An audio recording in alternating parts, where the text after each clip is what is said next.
You tune in anywhere, but listen at your discretion. To the legend, Mr. Hotman can't stop from each of the deuce. My brother got his own hot burger at Tucker Deuce. Tell my rush more of these sports. The truth is Channing Crowder, greatest Dolphins who rock up 52. Solana one best of Miami, the voice of FIU. We reppin' to Miami, the Heat and the Panthers too.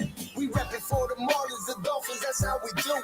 We reppin' for the Crips, so it's always about the you. Hey Jimmy, please get Appel on the phone and tell him that it's on. I finally got his name on the song, can't do it wrong cause it sounds so sweet. You speak the fast while I keep the crowd on their feet. Football season be the reason that I be bringing this heat. Georgia music representing 104.3. Hey, welcome to the show. Welcome to the show. Welcome to the show. Well, guess we have to do this. I don't hear Crowder. Tough weekend. Crowder? Hear me? Just working out some technical Damn, Jimmy. kinks there. Holding out on me. Holding out on Crowder. Well, we got to do this. So let's do this. Dolphins, oy vey. Hurricanes, oy vey. And the Florida Panthers, oy vey. Solana's putting on a paper bag. Paper bag time.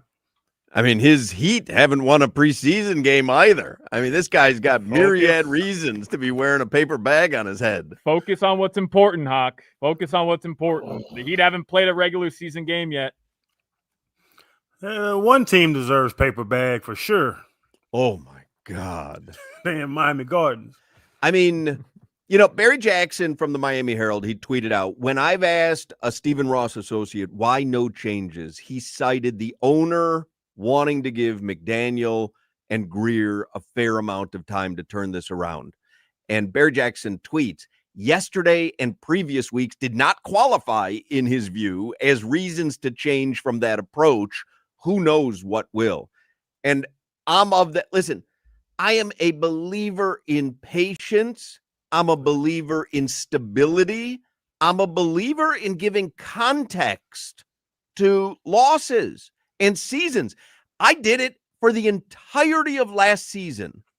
I said there's a problem with the backup quarterback, which, by the way, I want to get into as well, because they identified Zach Wilson. Out of all the quarterbacks who were available, they identified Zach Wilson. And then by game 7, they identified Quinn Ewers as being better than the guy they identified as the hope for the backup. But regardless, I'll get to that later. I have an opinion on that one, too.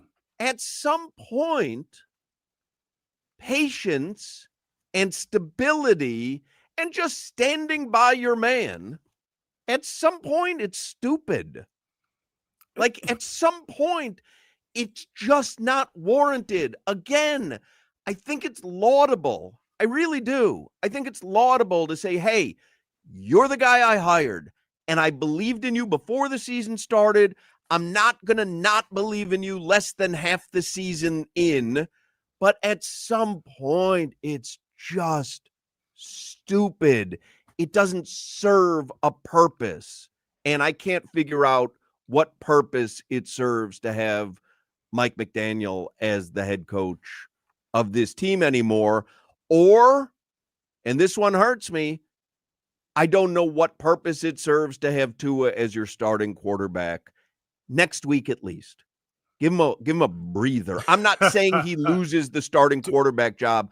I'm saying he's been so bad that maybe you just need a break for a week to where, hey, get your head together. You play with the backups and let's just try to make something happen where there's nothing happening. I don't know, but the fact that Chris Greer and Mike McDaniel are still employed is shocking to me because, again, I'm a big believer in patience and stability. But at some point, you have to say, if you're the owner of the operation, what transpired yesterday was so unacceptable that someone's head has to roll. And it's not. Tua first. Last week shook Tua. The criticism, the national negativity on Tua, he can say whatever he wants about not listening. And people told us, if you tell him, there was a world earthquake, he wouldn't know because he doesn't watch. That's a lie. He was shook. He was trying too hard. He was trying to prove something. The McDaniel, Chris Greer thing, like the football gods has now shown Stephen Ross an ass kicking week 1, then a close game, and then a loss late, and now another ass kicking. The football guys are trying to give him everything he needs to say this isn't what it is. I don't know the reason behind. I'm not the call. Neither of us, none 4 of us are the fire everybody guys. But you just have to see this and say this is embarrassing. That's embarrassing football. And let me tell you, I watched the game because I couldn't watch it live. I was doing that F1 crap. I watched the game knowing that it's a blowout, so I'm watching it very skeptical of anything that happened positive. The O-line can't block physically, and they can't identify where the guys are coming from. So they don't know who to block.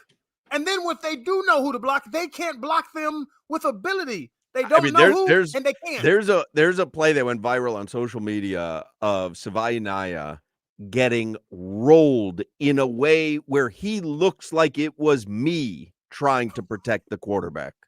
On the 3rd interception, I believe, the one in the end zone when he threw it out, there was a guy running scot-free at him. Nobody even looked at the fella that went and hit Tua in his chest. No one knew he was around.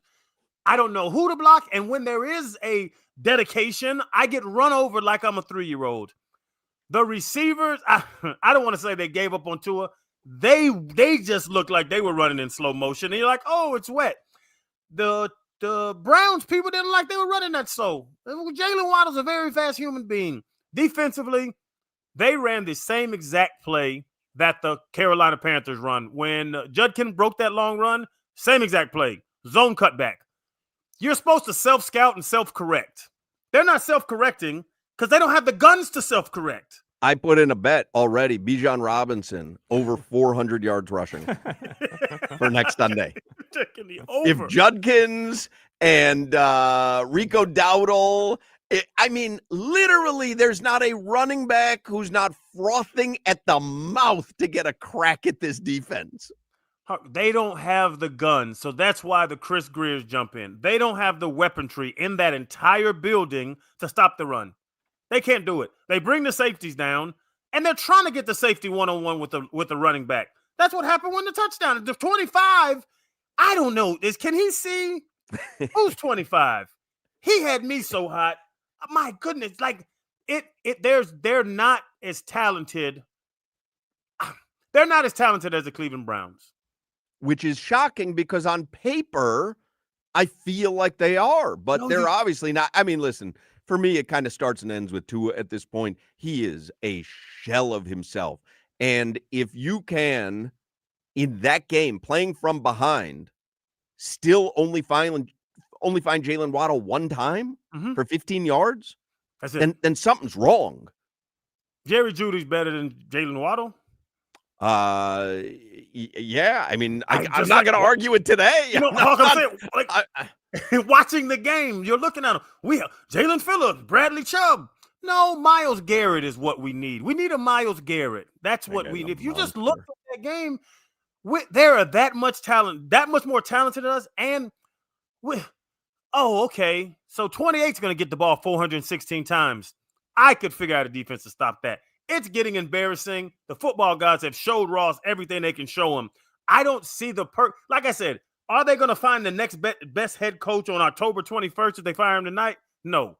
But for the reason for him to be in that building, I would say just doing the talk and losing all confidence in his team with the team losing confidence in him, I think it is a disservice to the organization to just keep these guys around to be nice. Well, what I would say is this, and first of all, Sports Talk on WQAM is presented by Paramount Plus. You can't count on much, but you can always count on Sundays with the NFL on CBS and Paramount Plus. Watch your local NFL game live every Sunday all season long. Visit ParamountPlus.com/NFL to get started today.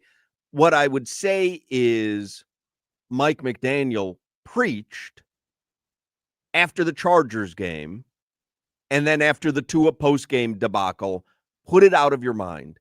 it's all forgotten after the Cleveland game. But then the Cleveland game comes, and it's way worse, and it's more embarrassing than anything they've done this season. Mm-hmm. So to that point, Crowder and Solana, how can Mike McDaniel continue to lead the team? If your leader continues to preach something, and instead of it happening like he says it's going to happen, the opposite happens, then if you're a player, why on earth wouldn't you just tune him out? And so when you say it's a disservice to the organization, I agree. If my leader says to me after the Chargers game and after what Tua says after the game, hey, put it out of your mind. We're focusing on Cleveland. And after we get to Cleveland, no one's going to think about what happened at the end of that Chargers game. And no one's going to think about what happened in the post-game press conference. And no one's going to be worried about what happened because we're a week-by-week organization. Put it out of your mind. And I go, okay, boss, I'm with you. I put it out of my mind. And then Sunday rolls around, and then Monday rolls around, and every bleeping talk show nationally is talking about me again in an embarrassing fashion. Why am I going to listen to what that guy has to say ever again? Because he's shown me the words are hollow. 100%. And that's what happened. I was a part of it. What's going on now with Mike McDaniel is what went on with Cam Cameron. This is Cam. He had a longer tenure, and he had 2023. We're still living off 2023. He had 2023. But there's no way we're listening. Do you think he turns into Martin Luther King in his press conferences with the team? Right. When they're sitting in that team meeting room this morning, I hope they couldn't call it a victory Monday. Just take tomorrow off, embarrassment Monday. They had to have had a team meeting today. He's up there saying, well, guys, that didn't really go, with 11 on 11 football, we can't really make mistake. Okay, coach, do you have anything to say encouraging? Do you have anything to say how we're going to right this ship? And even if he didn't have all the ums in there, again, he's going to preach the same thing, which is, well, we've got to focus on Atlanta. But you tried that on me after Indianapolis, and you tried that on me after the Chargers, and you tried, enough. I can't listen to what you have to say anymore. New voice. It's not going to change fortunes. No. But a new voice.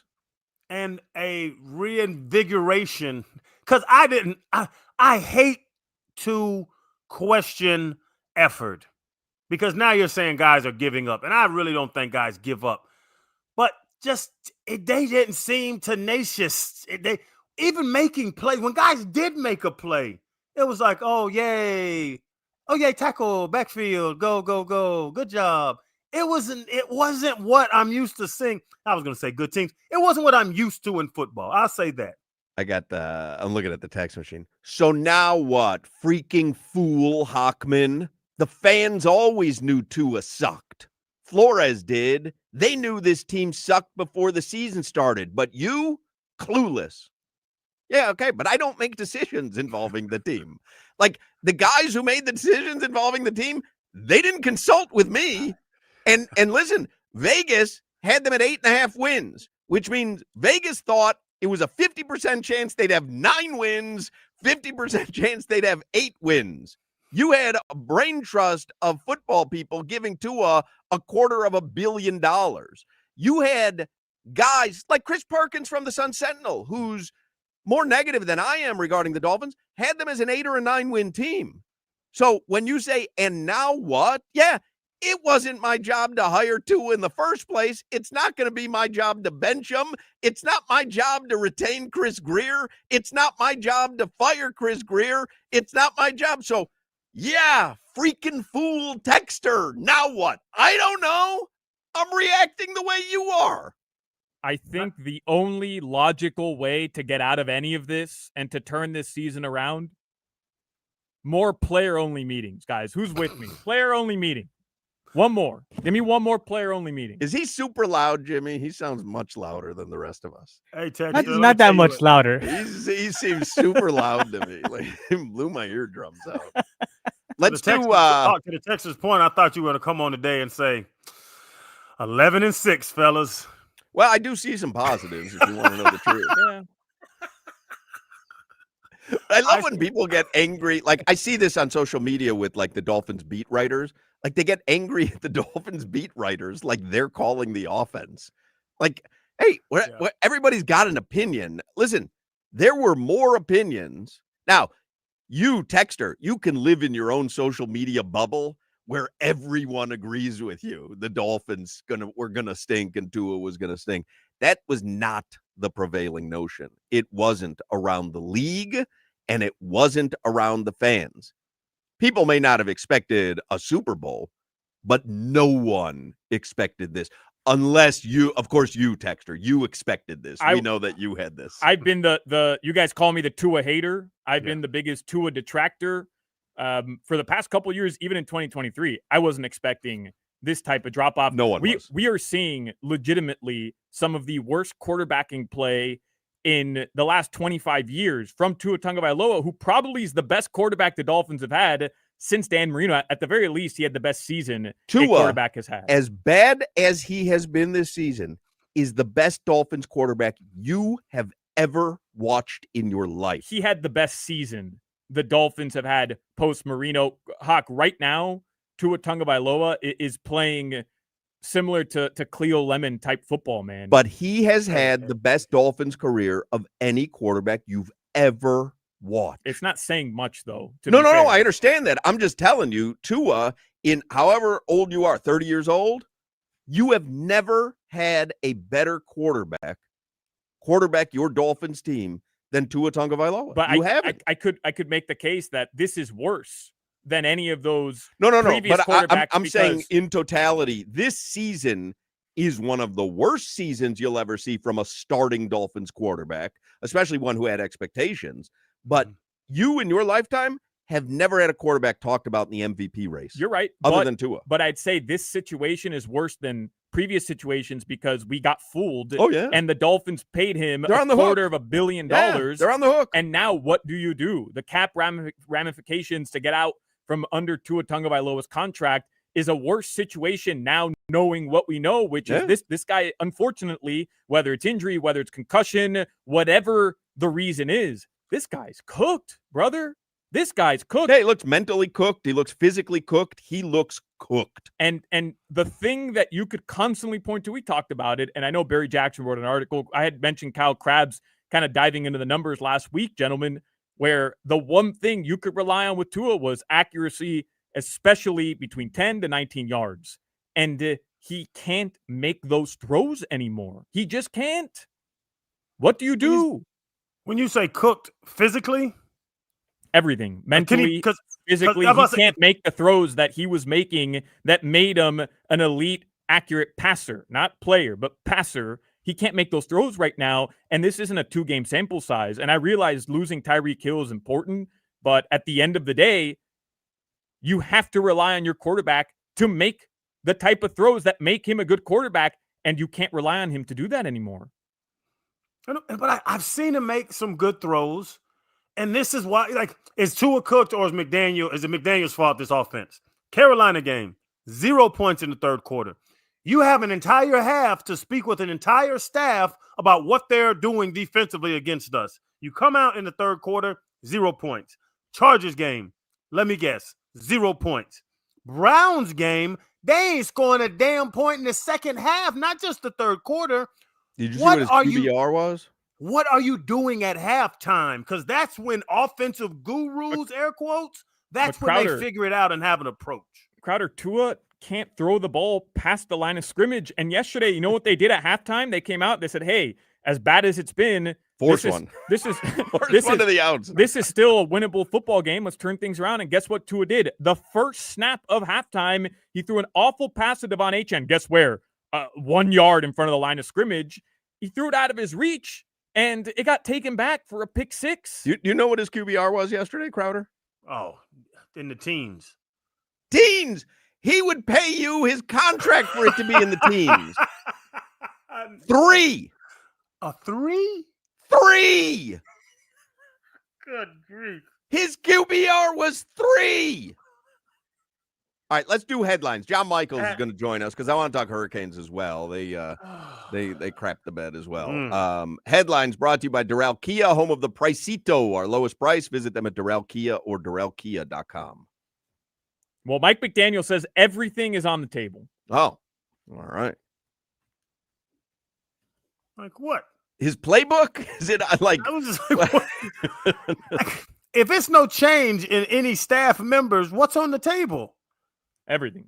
Forfeiting? I do believe benching Tua is on the table.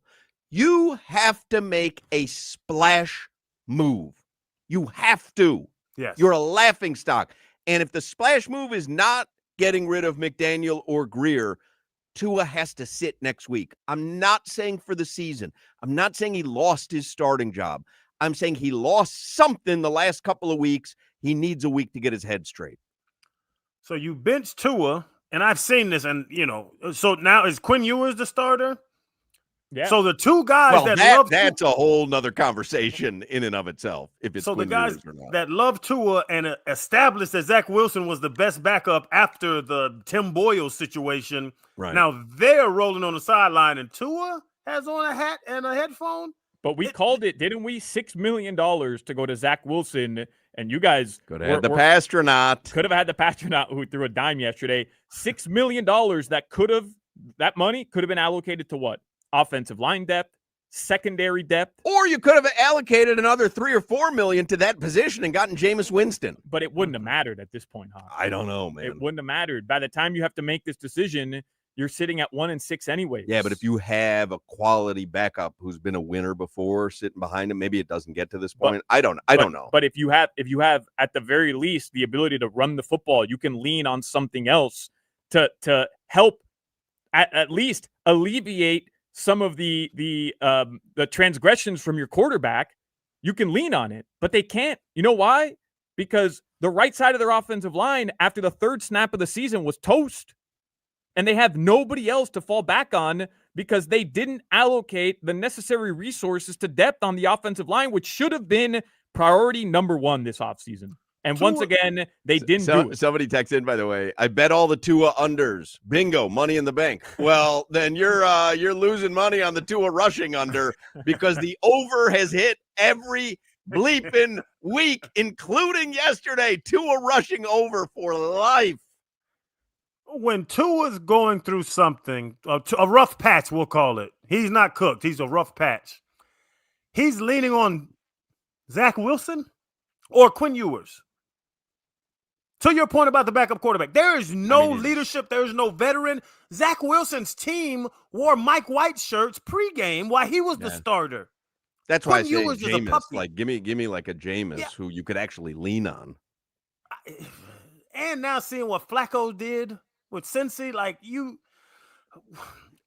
the guys that made all these decisions on this roster, the guys that have Rasul Butler and Jack Jones one-on-one with guys on the outside, they're sleeping happily at night. And we're going to bench Tua.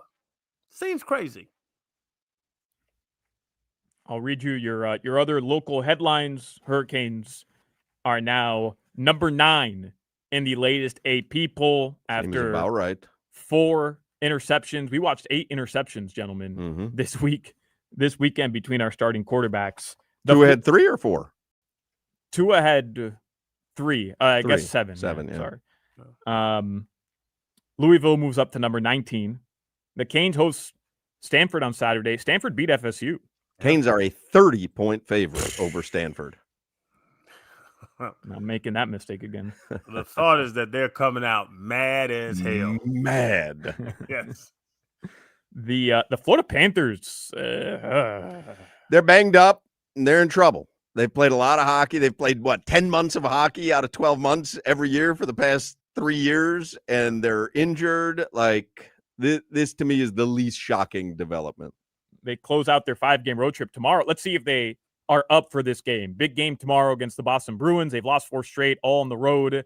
And obviously this game is important because 1, F Boston, And 2, Brad Marchand makes his return as a champion. Yeah. I mean, he was a champion before, but as a champion with the Panthers. The Heat did ended their preseason slate 0-6. The Heat opened their season Wednesday. We have a boatload of tickets that we're giving away to the Heat home opener versus the Knicks, which is this coming Sunday. They open on the road Wednesday in Orlando. So make sure tomorrow you're listening to us in the afternoons and Joe Rose in Hollywood in the mornings and Tobin and Leroy in the middays for your chance to win Heat tickets every hour. Every hour starting tomorrow with the morning show going through middays, ending with us in the afternoons. Heat tickets for the opener against the stinking Knicks will be given away every hour right here on your home for Miami Heat basketball, 104.3 FM WQAM. Inter Miami, Messi locked up the Golden Boot. He had a Hattie in the final game, and they're going to play Nashville in the first round of the MLS playoffs. They have home field advantage. First game will be Friday night, 8 p.m. All right, gentlemen. Your weather in South Florida right now. Hoch, you want to help me? I can't really see. What's the weather like? I the worst way to do the weather is to look out the window. Come on, let's look at the app together. I'll help you out by looking at the app. I can't really see. How does a paper bag look sick? It is partly cloudy, 86 degrees. Everything that touches your immune system is shot. You got a sickly paper bag. Where'd you get that paper bag? All right, there you go. That's your weather. That's sponsored by Chill Zone AC, featuring reliable Root AC systems. Make your AC great again. Visit chillzoneac.com. All right, John Michaels from 680 The Fan in Atlanta. By the way, Dolphins play the Atlanta Falcons this coming Sunday. They're 7.5-point underdogs, the Dolphins are. John Michaels, we're going to talk some Hurricanes and Dolphins with him next, so do not go anywhere. Y'all better not go another day living with chronic pain. I'm not talking about emotionally what the Dolphins do to you. I'm talking about physically, the arthritis, the tendon pain, the joint pain. Do you know your own body can treat that pain without the need of drugs or surgery? And it's called regenerative medicine. And QC Kinetics is at the forefront nationwide of this innovative chronic pain relieving treatment system. It helped me. Broke my heels. Told y'all before there were people telling me to get cash for months, be in a wheelchair. I walked out. I said, you know what? I'm going to QC Kinetics because this sounds crazy. One treatment, I got PRP shots, laser therapy, limped in, walked out. Second treatment, I'm fine again. Playing basketball with my daughter, working out with my son, running around with the baby chest. I'm telling you, it works. And it's not just me. Thousands and thousands of people have been helped by QC Kinetics. And now it's time for you to find out for yourself what regenerative medicine can do for you. Call and make an appointment today. It's QC Kinetics. Don't replace it now. Regenerate it. 844-77-REGEN. That's 844-777-3436. Tell them that Crowder sent you down there, and the consultation is absolutely free, and you'll receive $500 off your first treatment. See what your body can do for you with the help of QC Kinetics. And it's a brand new office that's open right now, 701 Southeast 17th Street in Fort Lauderdale. They're expanding because they're helping people, and it works. Don't replace it. Regenerate it. 844-77-REGEN. That's 844-777-3436. This is Hoch, Crowder, and Solana.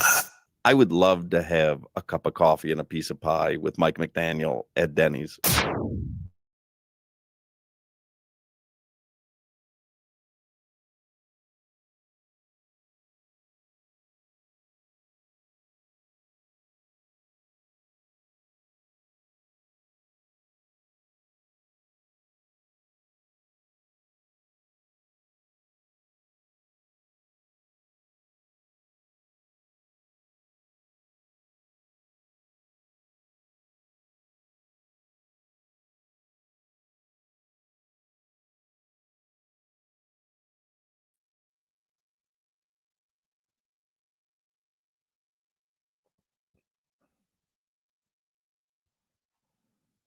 Hey, John.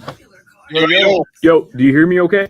Yes, sir. You hear me? Sir. You hear Yeah, I hear you. It sounds much better. Just so you know, our streamers can see this right now. I just wanted to test with you before we come on. Okay. All right, cool. Just stand by, okay? You got a new laptop?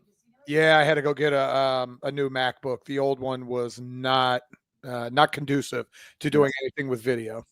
This sounds great though. I can hear your mic. Sounds awesome.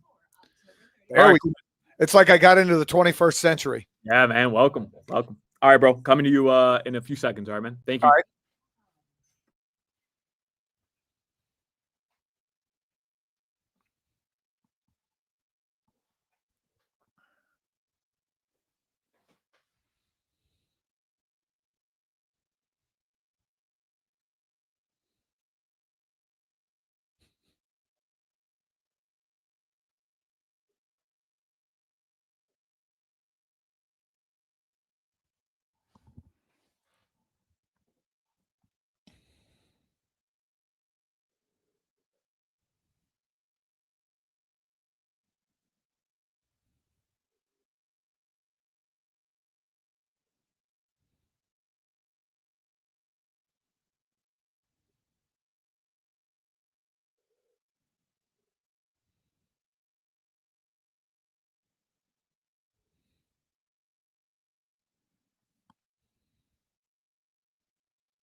I like pretty girls. Girls. I love pretty girls. Girls. I like pretty girls. You make me smile. John Michaels is going to join us. I want to remind everyone first, though, Solana is going to be at Raising Cane's tomorrow, 11 a.m., newest restaurant. Their grand opening on Miramar Parkway and Southwest 172nd Avenue in Miramar. I'm going out for the celebration as well. I will be there at 11 a.m., as will Solana. But if you want to get in on the fun, if you get there by like 8 a.m., you might be one of the first 20 there who win free Raising Cane's for a year. And we're going to have heat tickets to give away, Raising Cane's chicken fingers, one love. Solana, tomorrow, grand opening of Raising Cane's, 11 a.m., Miramar Parkway and Southwest 172nd Avenue. John Michaels is on the Toyota of Hollywood hotline.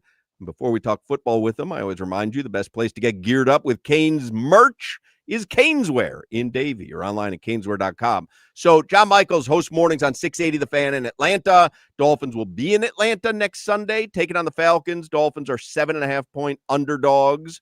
Hurricanes host Stanford on Saturday. Canes are 30-point favorites over Stanford. But what the hell does that mean? Because the Canes were 14-point favorites over Louisville, and I don't think they ever led in the game, if I can remember correctly. I think Mario was shell-shocked. John, what happened? What happened to the Canes in the Louisville game Friday night? Does it worry you that we've seen this type of movie play out before when it comes to the Hurricanes? Well, that's a loaded question, isn't it? Because, yes, it worries me because we have seen this last year and the year before and 10 years before that. And seemingly for the last 25 years, we've seen it over and over again. I know I've come on this show a lot, and I really feel this team's different. And I don't say that just from a fan perspective. I say that from watching football, being a part of football for 20-plus years. You look at the lines of scrimmage, they're supposed to be better. Those guys got their butts whooped on Friday for a big portion of it. And I get it. Carson Beck was terrible. I think Carson will admit that he was terrible in that game and put us in bad situations. But Jeff Brom had us down 2 touchdowns before I think I had my first Tito's all the way done. I mean, it was that quick they were down, and then you just couldn't run the football. And it kind of blew my mind that the way that everything they have preached and the way that they had played the first 5 games really went out the window on Friday night. Did they get out coached? Because Louisville, they surprised me physically. Like, they had some dogs over there. They had some very athletic humans. And the funny thing, they're all from South Florida anyway, like Teddy and Lamar and everybody else that went there.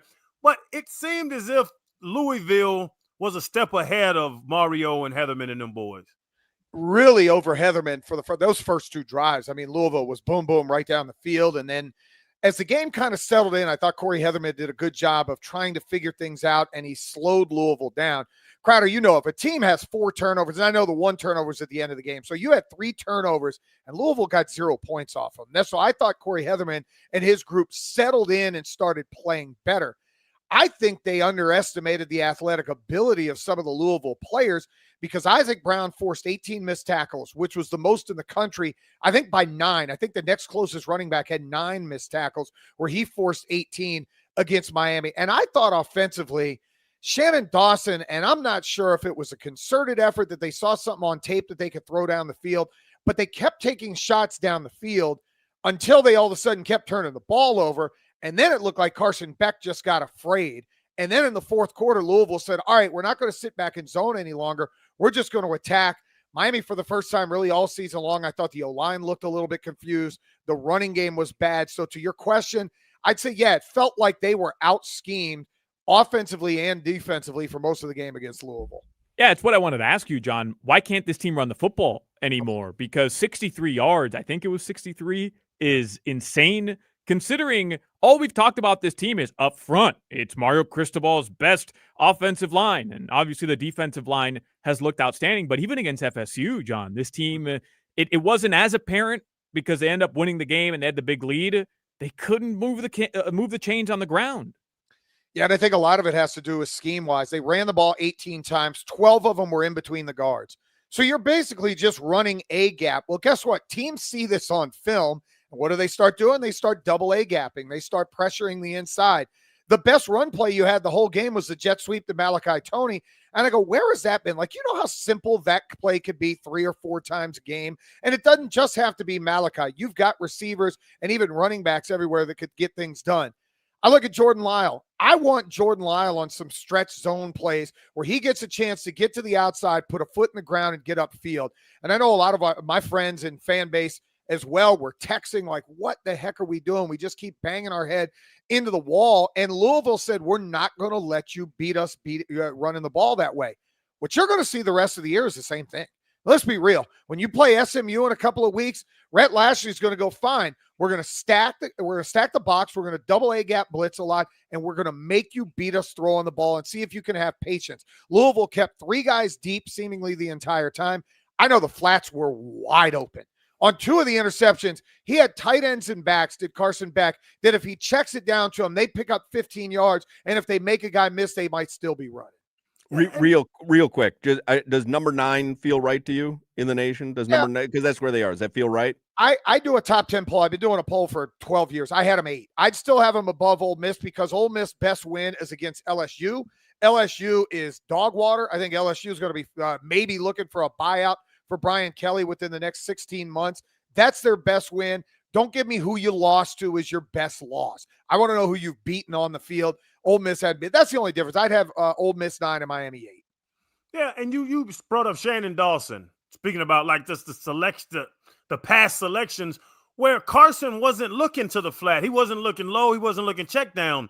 He was just, you could tell by his shoulder, he was ready to rip it deep as soon as he caught the ball. Like, is that in the game plan? Because it seemed like after about that second interception, his ass should have started looking for somebody within 10 or 15 yards of that line of scrimmage.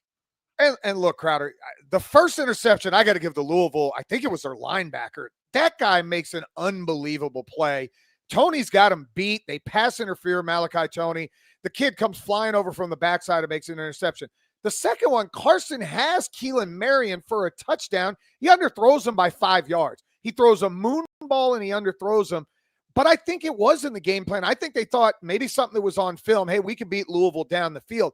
Well, after the second one, if I'm Shannon Dawson, and again, TV doesn't do it justice, so I don't know how much they're sitting and talking to Carson on the sideline. If I'm Shannon Dawson, I walk over and say, look, you give him that shoulder fake to throw down the field, and now look in the flat. Elijah Lofton's over there. Alex Bauman's standing over there. Marty Brown or Mark Fletcher's standing over there. You got to figure out a way to take the easy stuff. And that's what Carson had been doing the first 5 weeks of the season, taking the deep shots when they were there. And then when guys were deep and they were playing 3 deep coverage, you were throwing underneath. You got to get back to that because I'm telling you, that game plan is going to be the same for everybody until Miami proves that they can beat it. Let me segue over the Dolphins before we run out of time. You watched the Dolphins game. Everyone's talking about it. They play your Falcons coming up on Sunday in Atlanta. Would you give any thought? I was saying earlier, something has to be made just to show the fan base, hey, what you're witnessing there is unacceptable. Well, they're not firing Mike McDaniel. They're not firing Chris Greer. Would you give serious thought to sitting Tua? I'm not saying benching him for the season. I'm saying sitting him Sunday against the Falcons and going with Zach Wilson or Quinn Ewers. If it's Zach Wilson, hell no. I'd rather me or you play quarterback than see Zach Wilson get anything done. To appease a fan base, you do that at home. You don't do it on the road because, let's be real, there's going to be Dolphin fans here because that's just what happens in Atlanta. We sell our tickets anyway. But I wouldn't bench him on the road. Now, the next home game, if he comes out and stinks it up Sunday against a pretty good Falcon defense, yeah, I'd probably bench him. But the fact that they're not firing – the fact that they're not even thinking about firing McDaniel or Chris Greer, I would not buy a Dolphin ticket again until both of those guys are gone. Not just one of them. Don't give me McDaniel as the scapegoat. No, blow this thing up. Stephen Ross, if you want to sell, find a billionaire friend, sell it, and get it to an owner who gives a damn about winning football, because that product is disgusting. We were talking about, you think Tua's shot, or you think Tua's just shell-shocked and he's in a bad situation, or you think he'll never go to another Pro Bowl? I'll put it that way. Man, I have been the biggest Tua supporter. I always thought the kid had a chance to be really good. And if you looked at the numbers this year when he was healthy, he's been really good. I think it's a combination of everything. I think, one, he's sick and tired of getting hit around like a piñata at a 13-year-old's birthday party because the GM refuses to invest in good offensive linemen. I think people have caught on to Mike McDaniel's system. It's predictable. He's not throwing the ball down the field. I saw a stat where he's only thrown like 20 passes within 10 to 19 yards, and 6 of those have been intercepted. He's been dink and dunk to the most Chad Henne dink and dunkness that you have ever seen. I mean, everything is in the flat and check down and everywhere else. I don't think he's ever going to be good in Miami again. I think Tua, much like maybe a Sam Darnold, much like some of these other quarterbacks, Daniel Jones, he'll be good somewhere else, but I think his time in Miami is done. Unfortunately for them, they invested $250 million in him, and I don't know who the hell is going to take on that contract. What do we make of the Atlanta Falcons, John? I'm struggling to figure out what this team is, because the last time I watched them, they got blown out by the Panthers 30-0. And I guess the Panthers aren't the worst team in the NFL, especially when they're at home, fine. But then you beat the Commanders, you beat the Buffalo Bills, an impressive victory on Monday Night Football. And then yesterday, 49ers are good, but it's Mac Jones on the other sideline. And I was just bored watching Michael Penix and the offense struggle. What are the Falcons? Mediocre team. They're the same old Falcons that they've always been. Unfortunately, they're costing me sleep because they played on Monday night a week ago, and I don't go to bed till 1 a.m. Last night, not only am I pissed off from Friday night, now I'm pissed off on Sunday night having to watch them. They're not well coached, and that's the biggest problem. I like Raheem Morris as a person. I got to know Raheem when I did sidelines years ago and he was on the staff, but they're poorly coached.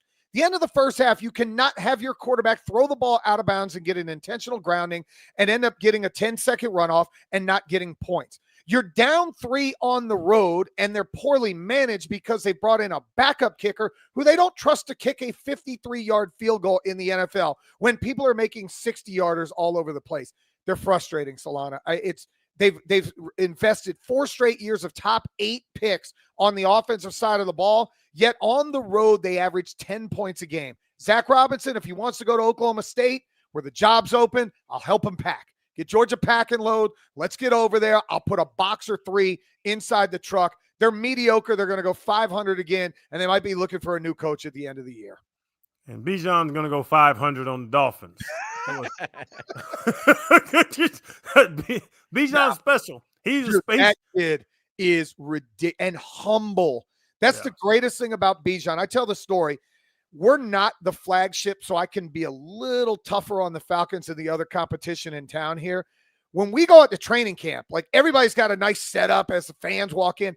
They have us on a back parking lot behind the practice facility where nobody can see us.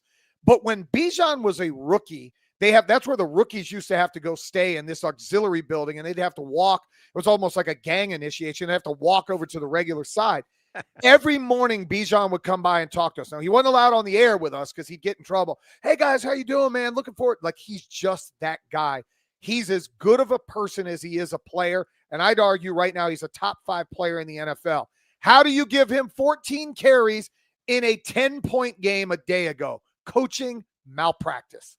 Yeah, well, listen, 14 carries against the Dolphins does equal 500 yards rushing. So he's pacing for a bit. I think I could rush for 100 yards against the Dolphins' run defense. He's going to be like that high school kid. Did you guys see the high school kid that had 550 yards on I think 20 or 12 carries this week? Kid averaged 26.2 yards a carry. That might be Bijan coming up on Sunday. This will tell you how bad it is. I'm not even going to the game. I refuse to drive down there and watch these two teams. No chance. I'll tell you how bad it is here, because the Dolphins and the Hurricanes were so bad, we couldn't even make fun of Crowder and Billy Napier in Florida and all the hoo-ha going on over there. But we're out of time. No, you know who we can make fun of, though? Look, Florida did the right thing. You got to pull the plug at some point. We can make fun of Florida State. You're too broke to fire your coach. You're too broke to get rid of Mike Norvell. Maybe they open up $50 million, though. I mean, you can understand being hesitant to pull the plug there, no? Hoch, that's like your radio contract. They could never get rid of you. You're going to be 90 years old and you're going to be the face of 2 a.m. I wish, brother. I wish. I wish. Oh, you'll be 90 in what, 5 years? All right. Cute Billy Napier. All right. We'll see you, John. See you guys. There you go. John Michaels from 680 The Fan in Atlanta. Whoo! It is a rough one for Dolphins fans and Hurricanes fans, man. This is ain't getting better against Bijan Robinson. I don't want to get too far ahead of ourselves because it's only Monday. This ain't Rico Dowdle and Judkins and whoever else has rushed for over 100 yards.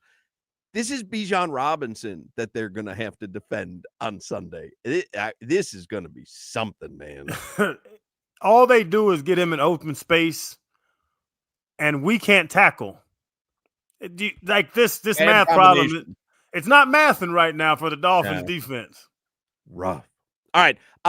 Everyone is invited to this party. Doesn't matter who you are. Your name is on the list at Hard Rock Bet's season-long celebration. Sign up today. Bet $5 on any game. If it wins, you also score $150 in bonus bets, a winning bet, and a boosted bankroll. Now, that's how you get the party started on Hard Rock Bet.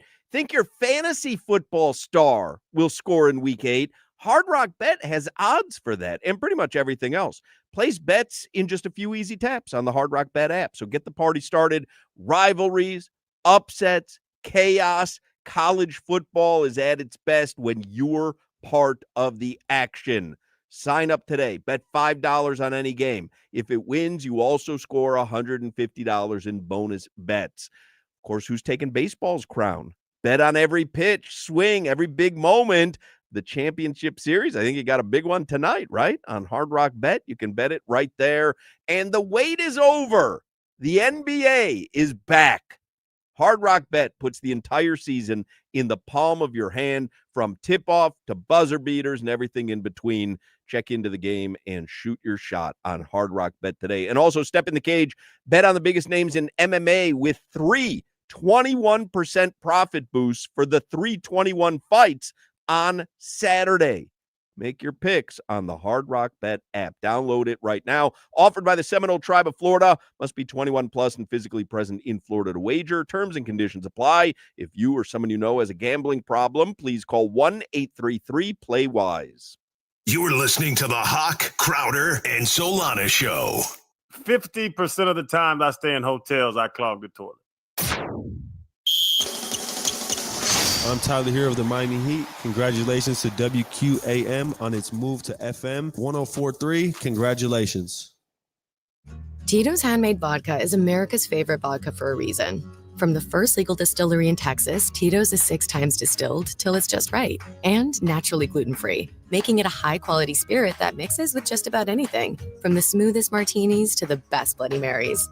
Tito's is known for giving back, teaming up with nonprofits to serve its communities and do good for dogs. Make your next cocktail with Tito's. Distilled and bottled by 5th Generation Inc., Austin, Texas. 40% alcohol by volume. Savor responsibly. In Miami, wherever there's a Domino's game, that's where you'll find your abuelito. And at Doral Kia, that's where you'll always find a Pricito, our lowest price. Take advantage of a Pricito right now on all of your favorite new Kia models, like a new Kia Sportage, Sorento, Telluride, K5, Soul, and more. Visit us today at Doral Kia or at DoralKia.com. Home of the Pricito, our lowest price.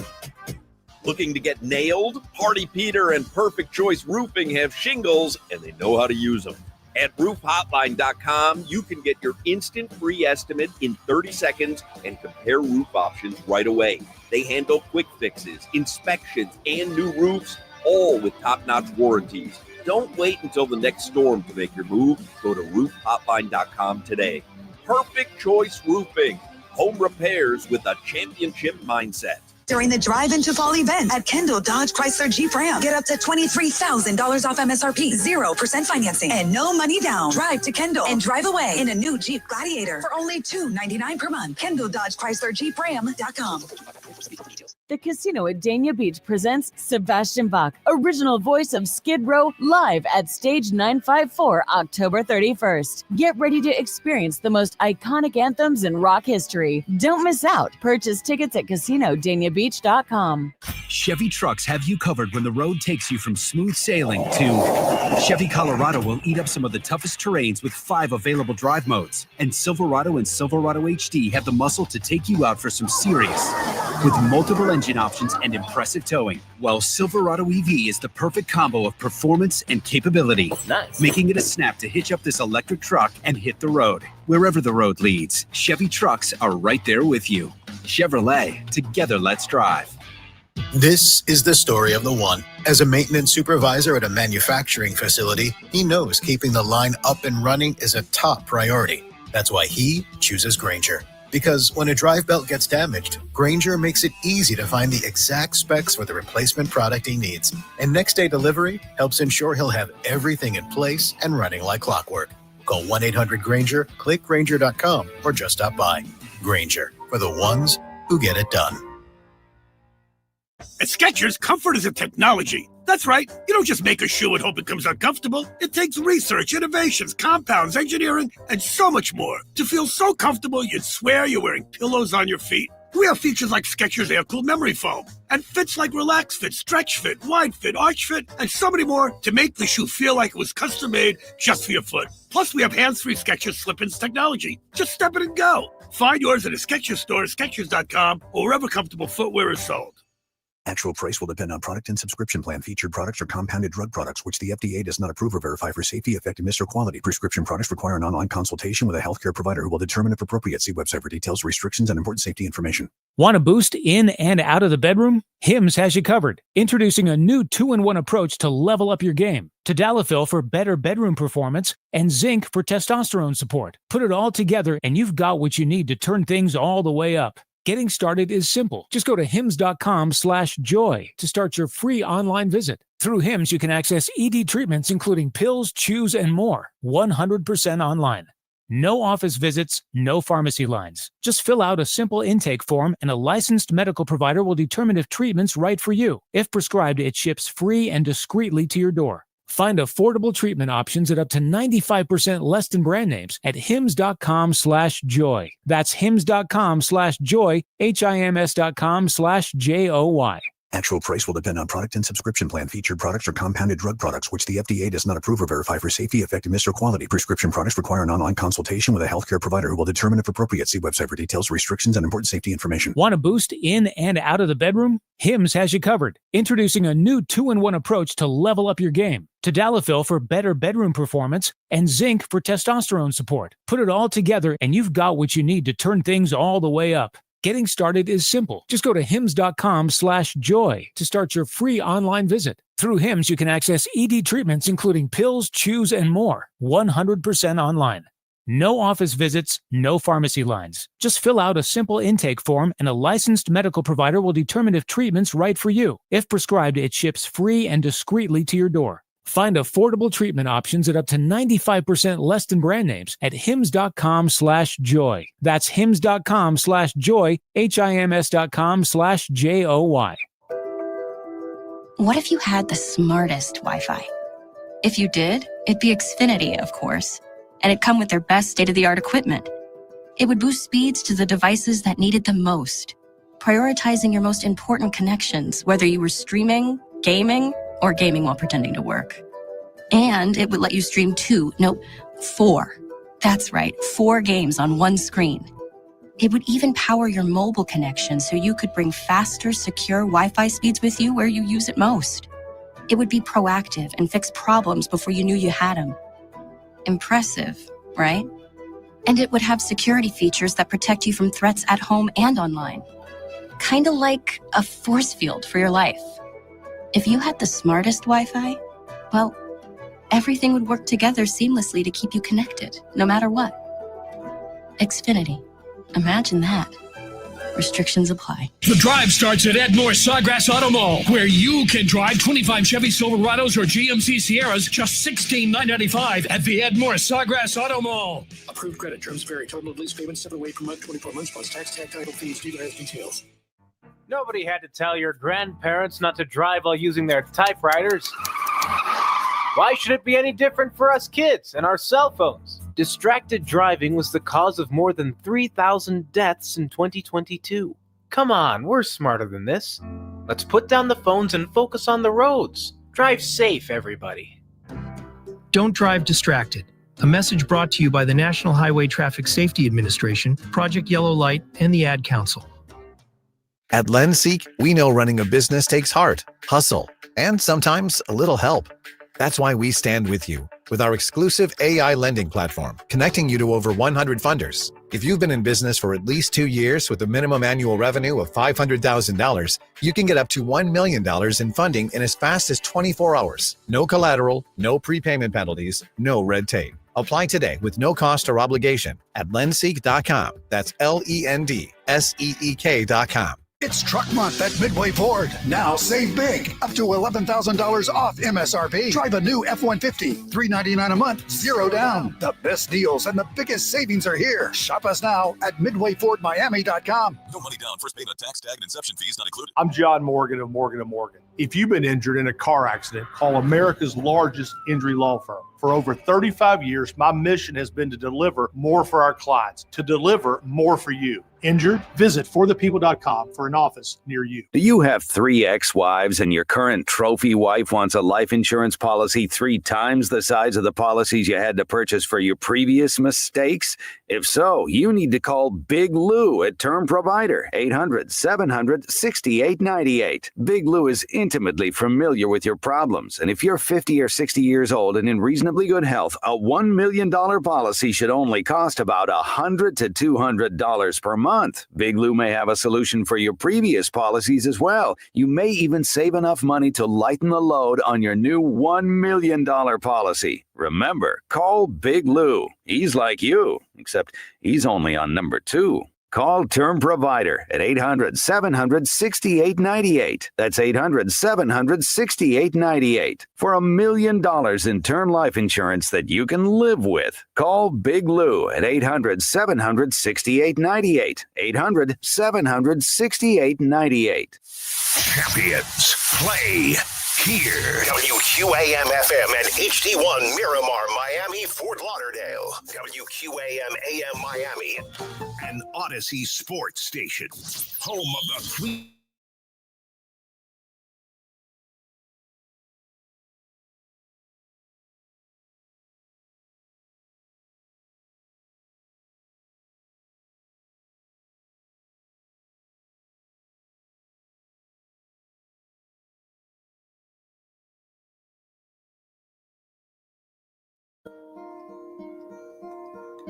Hello, darkness, my old friend.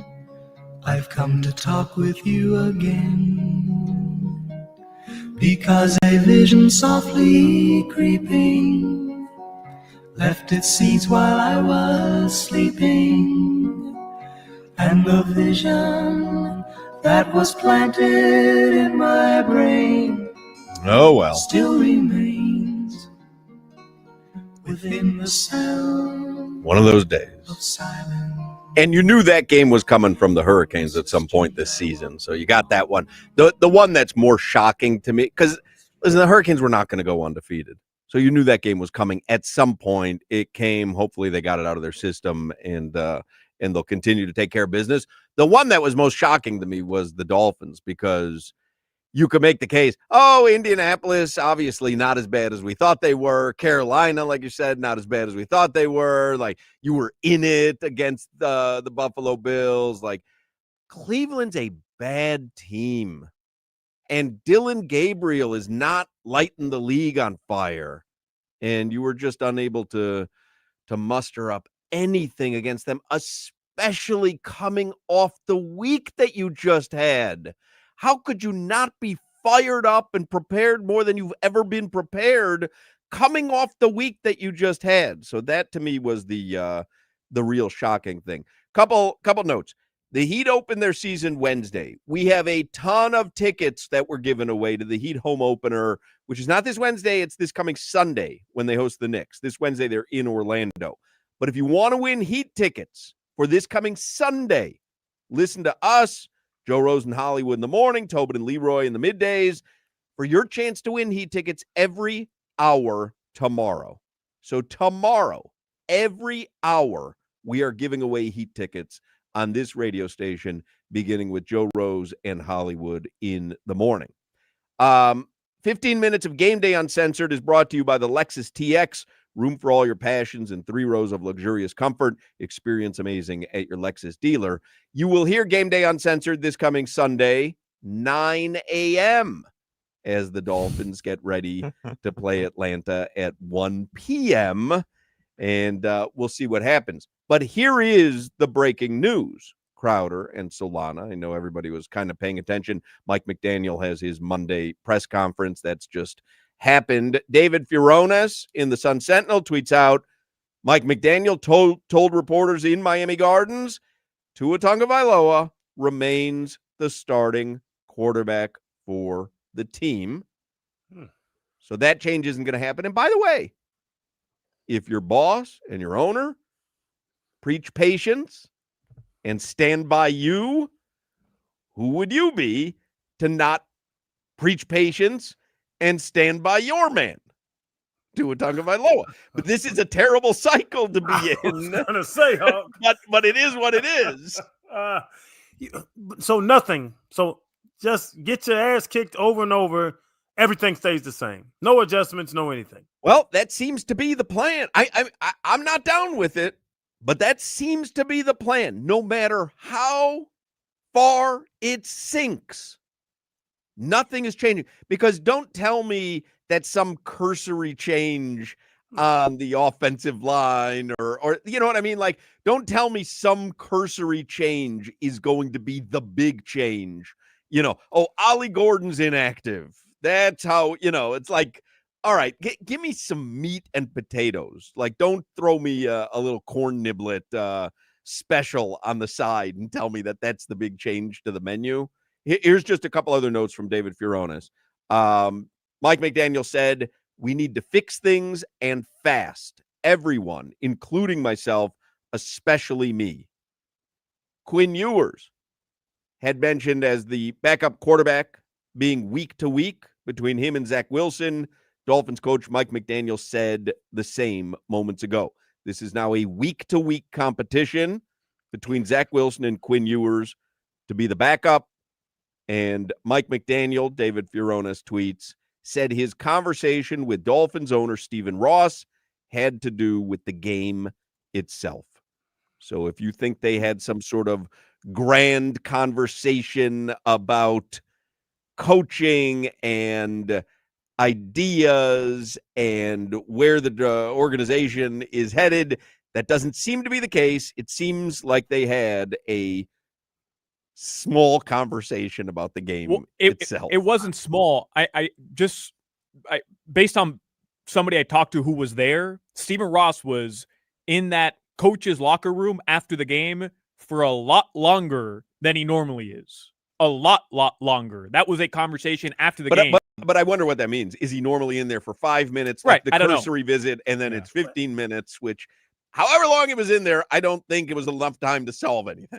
Maybe he had bad guts. That's why he was calling those plays. He was trying to get it over with. So or he didn't want to see anyone else. He's like, hey, coach, I'm going to hang out in here for a while because I don't want to see anybody. With that Quinn Ewers thing, I'm 42. I played football since I was 9, watching it now for 30 plus years. Solana, you're 20 plus years of football. Hoch, 72 years you've been watching football. You're going to do this again? You're going to do this all day long? But no, I'm messing around. You're on thin ice, buddy. When is the last time at any level you're evaluating in week 7 who the backup quarterback is? That's crazy, right? And I identified that as such a big problem last season, which they knew was a problem last season. And now they're 7 weeks in. And again, this doesn't mean spit, but they're 7 weeks in, like you said, and they don't know who their better backup quarterback is. If it's Zach, if it's Quinn, we're in a worse situation, even with Tua throwing 3 interceptions, sorry. But it just kind of adds to the narrative of the dysfunction in Miami. Mm-hmm. Tua with the player-only meetings, McDaniel with the people missing meetings last season. And now just think about, you talk about embarrassing Ross. Think about the other teams. they're sitting there listening to this too. Oh, the Dolphins don't know who's better between Zach and Quinn right now? This is crazy talk, man. Talk about dysfunction.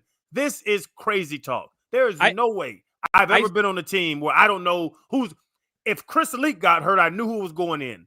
If Cleo Lemon got hurt, I knew who was going in. Oh, Tua's out.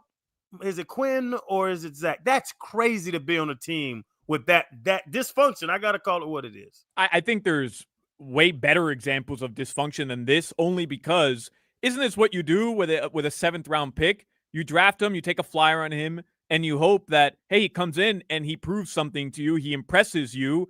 And Crowder, maybe over the past couple weeks, he's shown you he's matured in practice reps, and he's shown you that he's actually good enough to be at this very moment. Yeah, but then the you backup don't quarterback. but then you don't do a big thing about how we identified Zach Wilson as the guy who we want to back up to. Like, this is, to me, smacks of the offensive line conversation. Oh, you guys are more worried about it than we are, and it was terrible. You made a big show of we hand-picked Zach Wilson because they watched what happened when Tim Boyle and Tyler Huntley came in. We handpicked Zach Wilson. And now you're saying, well, we probably didn't need to do that because Quinn Ewers is just as good, or maybe Zach Wilson is just as bad. Or I'm with you. I'm not saying that this is a shining light on Mike McDaniel and that this is a silver lining. I'm just telling you, Zach Wilson was coming in as a reclamation project, and maybe they thought, hey, there could be shades of a Baker Mayfield. There could be shades of numerous examples around the NFL. Maybe that's what they thought, and now 6 weeks in, they're looking at a quarterback who, you know what, probably just isn't that good, and why not give the guy that we drafted the opportunity over him, considering the circumstances of you're entering that game 1-5, Crowder. Like, the point of Zach Wilson was, hey, you're battling for a playoff position. Tua's out for a game because his rib gets hurt or he breaks his finger on his throwing hand. You need your quarterback, your backup to come in. Zach Wilson, one game and win you that game. But at this point in the season, Zach Wilson doesn't matter. You don't want him to come in and do anything. You'd rather go to the young guy that you drafted and give him the reps. But no. If you say that, I'm with you. It was presented as it's week to week for them to figure out who gives them a best chance of scoring a touchdown on a given possession. What the hell were they doing in camp? What the hell were they doing in OTAs? He got drafted in when was the draft? May, June, July, into August. You still don't know who gives your team a better chance to score a touchdown or get in field goal range? It sounds crazy. And to be honest, what quarterback? Because somebody last week was Dylan Gabriel. One of those guys have to be the scout team guy. You're watching him run a scout team card? Oh, man, he threw that Browns route real nice. He might be better than Zach Wilson. I see what you're saying with what does it help your team to put Zach Wilson in. I understand your narrative. Let the young guy get some burn. See if he can play at this level. I fully understand you. From the organizational standpoint, how do you not know who you're going to put in if Tua – I don't even want to put injury on him. If Tua tears his foot, his shoe breaks, and he has to miss a snap. No, just keeps playing the way that he's playing. Then you're going to have to make a move. Think about that. Blitz, boom. Tua's down. He's holding his ribs. Hey, who's going in? Zach or Quinn? What are you talking about? You don't know your backup quarterback. I've never heard of this in my life. I didn't even hear him say this dumb stuff today. It sounds crazy. Here's another quote from Mike McDaniel today. This is Barry Jackson in the Miami Herald tweeting out. McDaniel on yesterday, that was an embarrassing effort. I don't really have an opinion on the two teams in the game because we didn't really participate in the game. I can attest to that. I watched it. They did not participate in that game. It really, I said it earlier, it is remarkable to me in that game that Jalen Waddle had one catch for 15 yards. That's almost impossible. When you're playing from behind, but you saw on that pick on Devon Achane when it was a little high, Achane probably could have made that catch, but it was a high throw on that pick to start the second half. Of course they're going to double team Devon Achane. You have no other offense. He is literally it. That's it. If you're a defensive coordinator opposing this team, you go, I don't have to worry about Tua running. I don't have to worry about Tua sitting back in the pocket and looking for someone deep. I got to worry about Devon Achane. Achane or bust. I got to worry about Devon Achane. Maybe he's running. Maybe he's catching 2-yard outs. But I just have to worry about Devon Achane. That's the team right now, guys. And Crazy. Hoch, you look at the receiving numbers from yesterday. I mean, Tua's numbers are abysmal, but it's why in that first segment, Crowder, I'm telling you, I think he's cooked from the standpoint of he can't throw the ball down the field, man. And I'm not saying he can't throw the deep ball. We know that's constantly a question about Tua. I'm talking about 10 to 19 yards. That's his bread and butter. Bro, Malik Washington, 5 receptions, 30 yards. That makes Jarvis Landry look like Randy Moss. I mean, Tanner Connor had the only long catch of the day for 28 yards. Devon Achane, 3 receptions, 16 yards. Akine, 3 receptions, 16 yards.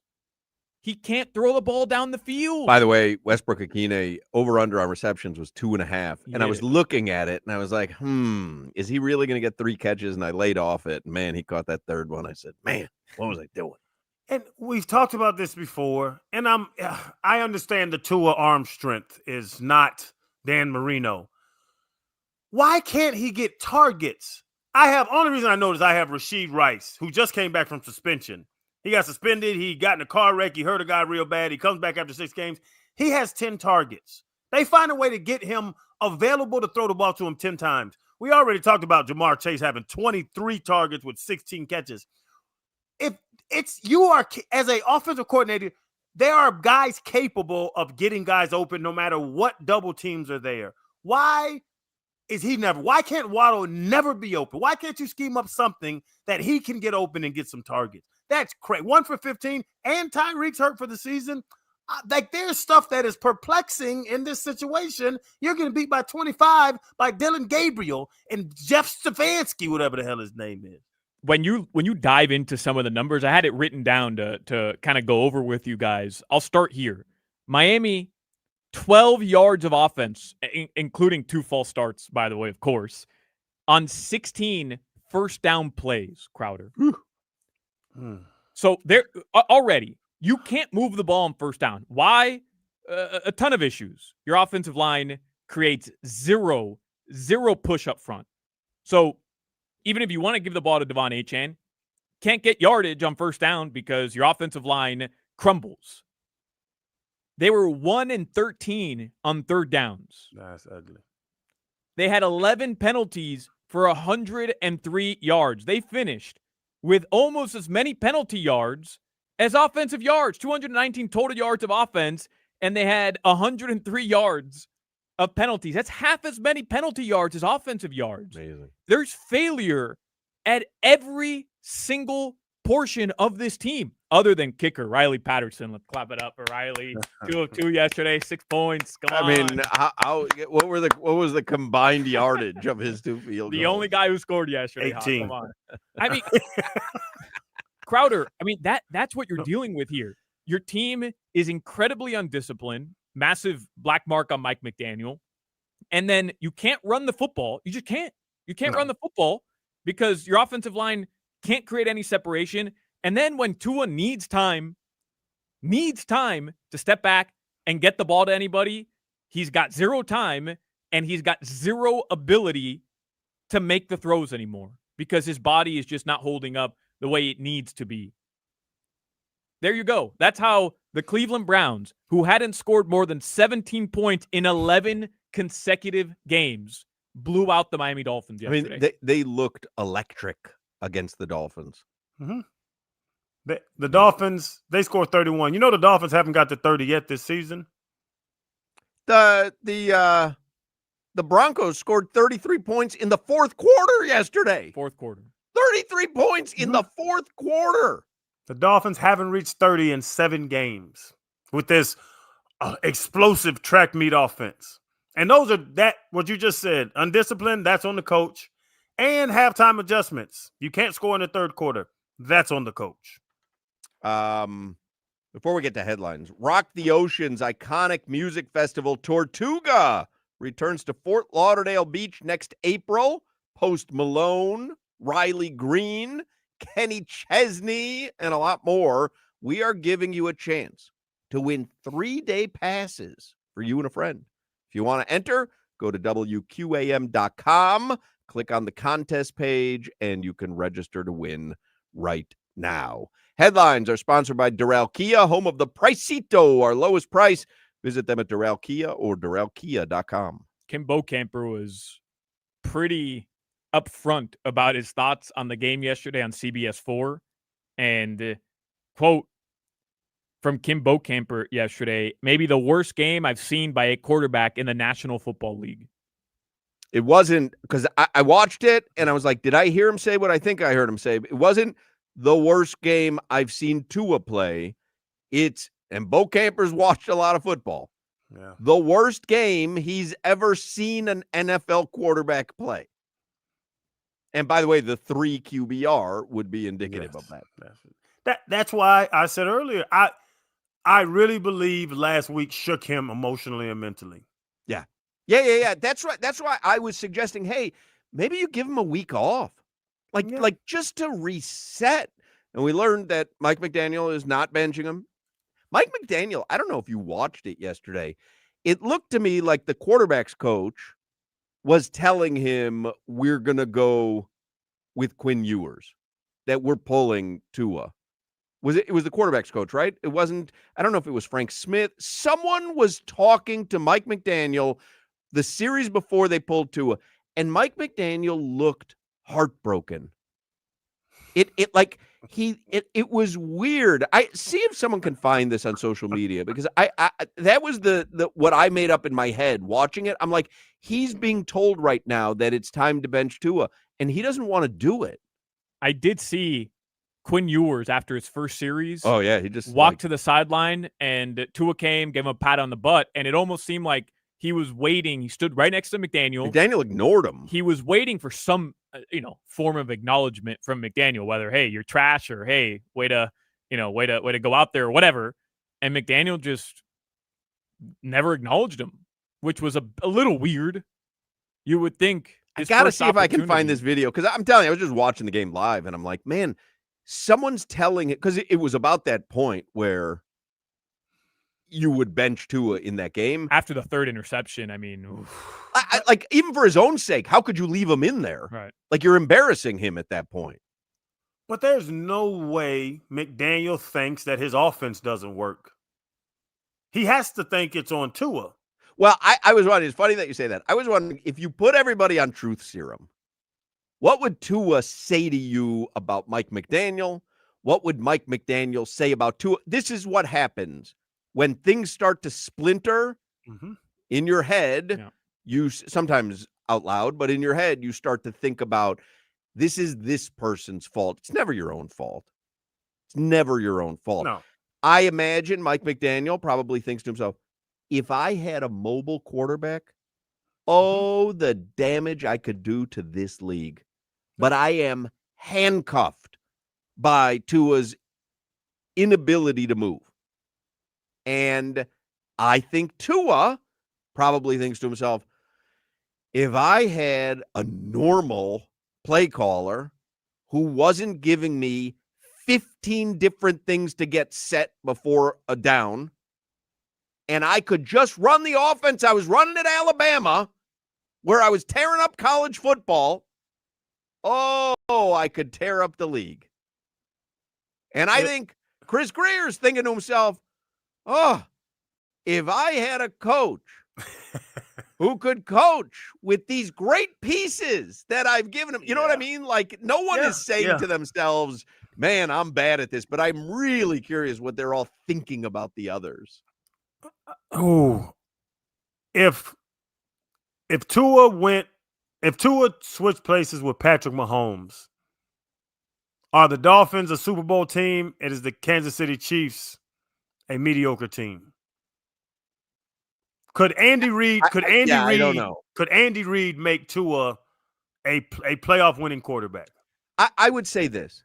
I have a tough time believing an Andy Reid led team, after what happened against the Chargers and then in the Chargers postgame.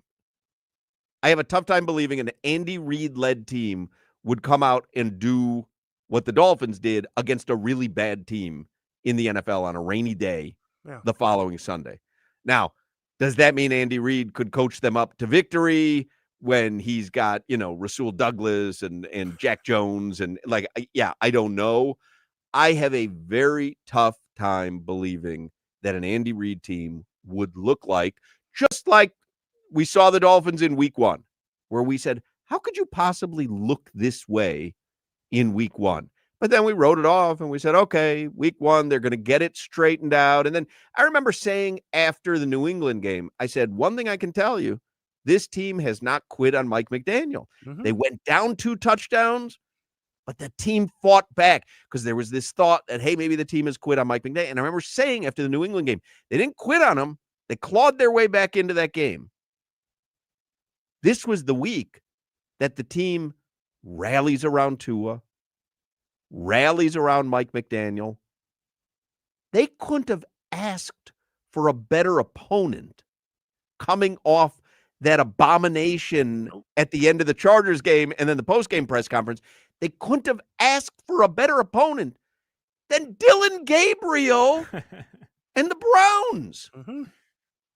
Good old easy win, Hawk. That's what that's called. Easy win. Rookie quarterback, third start in the rain. Embarrassed. Worse than they have the entire season.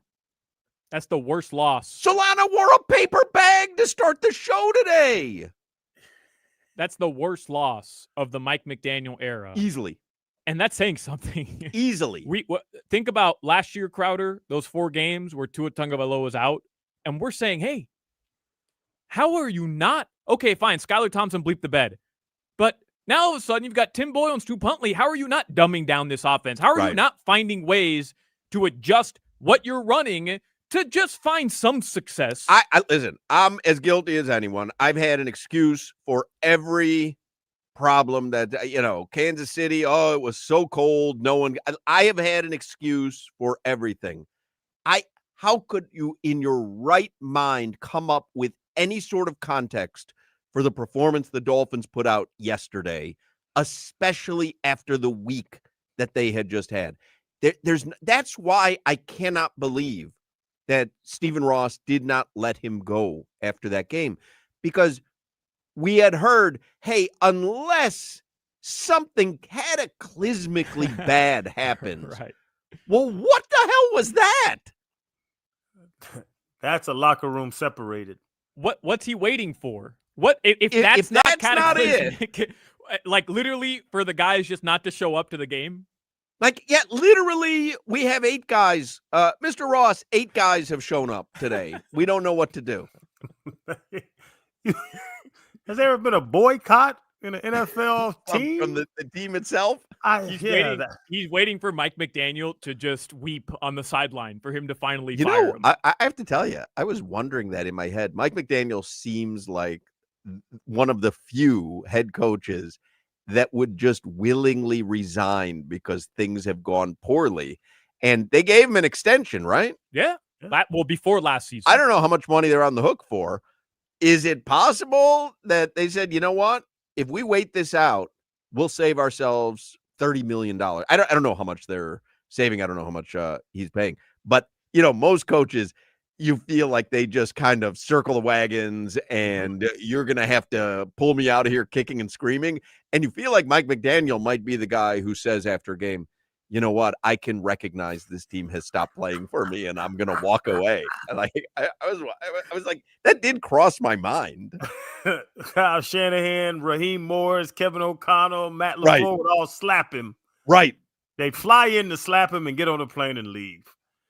Is it possible, Crowder, that Stephen Ross has recognized? Because we're all saying, Stephen Ross, what are you doing? Why aren't you watching what we're all watching and making what seems inevitable? Is it possible, Crowder? Because not to tie you to this, but you did play on a 1-15 team. Yeah. And I like to refer to them as your 1-15 team. Is it possible? I had your back until you called me 80 and 72 within a 45 minute span. Is it possible that Stephen Ross has recognized, okay, this is done. Tua's done. Greer, gone. Mike McDaniel, done. This entire era is done. But they're accomplishing what we want to accomplish, which is losing. Why move on from this if it's getting us to where we want to get to? But where do they want to get to? They want the number 2 or number 1 pick? Who cares? That's how you start to rebuild a franchise, isn't it, Hawk? I mean, if you hit on it or if you have a game changer coming out. Is there a game changer coming out? I mean, Chris Greer was scouting in South Carolina. He was watching Lenore Sellers reportedly over the weekend. Why are you putting Chris Greer on a plane to go scout guys? That's what worries me. Why is he scouting guys still? There's no one in that building that's going to do a better job. There's no one in that building that can say, what are we fighting? How are we saying? I think you're saying that about Mike McDaniel, not about Chris Greer. Or both. But to your question, Solana, if they're keeping them around to tank, if this is my tank crew, hey, we can get a high pick. Let them keep getting that butt whooped because that takes our pick higher. There is no Anthony Weaver. There's no Frank Smith. There's nobody in that building that's going to fix the deficiencies of this team. No. You do that after the season. You bring in a whole bunch of. But I'm saying, who's the guy you're tanking for? I don't know. I remember Suck for Luck. Like there were guys who you would look at and go, that's a franchise changer. I believe that about Cam Ward. Not that he's completely looked at this season. He's shown some flashes. But who's the guy who's coming out where you go, you know what? It is worth going 1-16, being a national embarrassment because we're going to grab this guy. I don't know. And Crowder, I don't know if you feel differently about somebody. I like the idea of figuring it out when you're there and taking a flyer on somebody until you hit on the guy, because as a lifelong Dolphins fan, my God, they're ending up with Arch Manning. As a lifelong Dolphins fan who missed Marino, who showed up with a mother bleeping paper bag today, I don't want to do this anymore. I don't want the Tannehill scenario anymore. I don't want the Tagovailoa scenario anymore. Go find a quarterback. And guess what? If that's not the guy and you notice it a year in, then go try to find another one and be bad until you find the guy. Because one thing is clear in this league. If you don't have a good quarterback that can be elite, you're not winning anything. Hey, how about this? I got it. Could have gotten Arondé Gadsden the second. I'm so pissed that he's not wearing a Dolphins uniform. Did you see the game OG had yesterday? Stupid. Holy mackerel. Bald. That guy's going to be one of the best tight ends in the history of the game. Yeah. Told y'all when y'all was scary during camp. Oh, I hope he makes the team.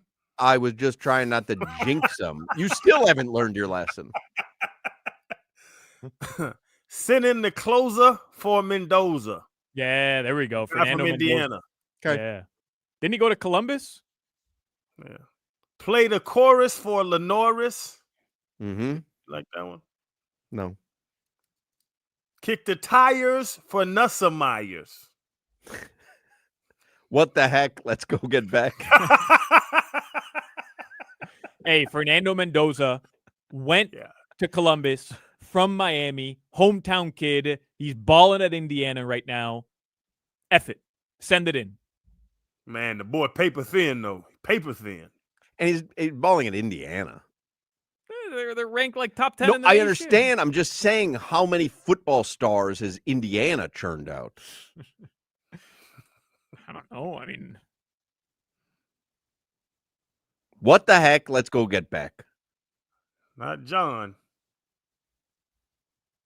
We've done that before. Victor Oladipo. In football? In basketball. Well, I'm not talking about basketball. That's all I got for you. Indiana is an excellent basketball program. That's all I got for you. This is a terrible draft. All right. Did we do headlines? We're running very late here. Panthers play tomorrow.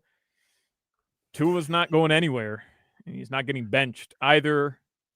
The Hurricanes, they lost to Louisville. They're number 9 in the AP poll. Give me something good. Is there any good news? The Heat play basketball Wednesday. I don't think that's going to go well, brother. Billy Napier getting fired. Oh yeah, that was fun. That was fun. Hey, it's joy for all of us. I know. You said it earlier. I'm not upset about this. I wonder what the Heat are going to be big dogs, right? Big? Why big? On Wednesday? Why big? Because Orlando's bigly better than them. Well, I mean, so what? What? What do you mean? So what? That's how lines are made. What do you think the line is? all in? What do you think the line is? 6.5. Orlando 6.5. It's 8.5. Yeah, it's 8.5. That's not big. What? They're almost a double-digit dog on opening night? That's not big. There is. I'm trying to see if there's a bigger opening night spread than that. Washington is a 9-point dog at Milwaukee. Washington's trying to go 0-82. Let's see what there's no Buzelis props up yet, but Chicago's a 3.5-point dog at home to Detroit. NBA opens tomorrow, right? Yep, tomorrow night. Doubleheader. Houston at OKC. Games on NBC. Da-da-da-da-da-da-da. That's tomorrow. It's on NBC? Yeah. Really? And Peacock. Tuesday night? Yeah. Huh. It is? Yeah. Why don't you trust me? Trust me, Hoch. Mess up, Jimmy, can you see if the NBA is on NBC on a Tuesday night? OKC hosts Houston tomorrow, 7:30 on NBC, and the Lakers host Golden State tomorrow at 10 on NBC. Both games are on NBC and Peacock. He is correct. I don't think so.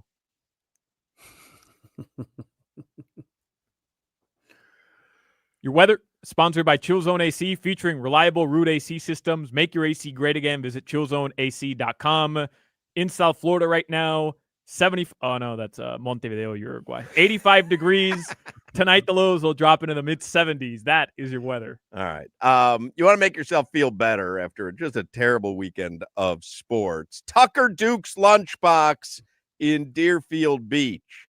And I love John, who owns Tucker Duke's, but he happens to be an FSU alum, and he loves the Florida State Seminoles. So that'll make you feel better to walk in there knowing that he had an awful weekend sports-wise as well. But, man, they had the Hochman Burger last month, and thank you to anyone who bought a Hochman Burger. Now we're, October 20th, so we're like 11 days away from Halloween. The October burger of the month at Tucker Duke's is the Terrifier Art the Clown Burger.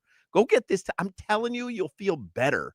You go get this tonight. It's a nightmare burger for Halloween, stacked between a black bun. It's a half-pound juicy patty, melted pepper jack cheese, spicy jalapeno ketchup with an extra syringe of the ketchup right in the bun for the brave, and some crispy potato sticks to add the perfect crunch. It is bloody good, and it's available till the end of the month at Tucker Duke's Lunchbox in Deerfield Beach. Tucker Duke's, this is worth a visit. You like good food, killer burger joint. I mean, real Southern style comfort food. They use fresh local ingredients. Their signature Tucker Duke burger is amazing, and you won't believe how big it is when it comes to your table. It's a half-pound beast with onion rings, lettuce, tomato, the secret Tucker sauce. It's all stacked on a toasted onion roll. I mean, these guys at Tucker Duke's, they have racked up multiple South Florida burger battle wins over the years. It is easy to see why. And it's not just burgers. They have everything on the menu. Follow them on social media because everything they put out is better than the next.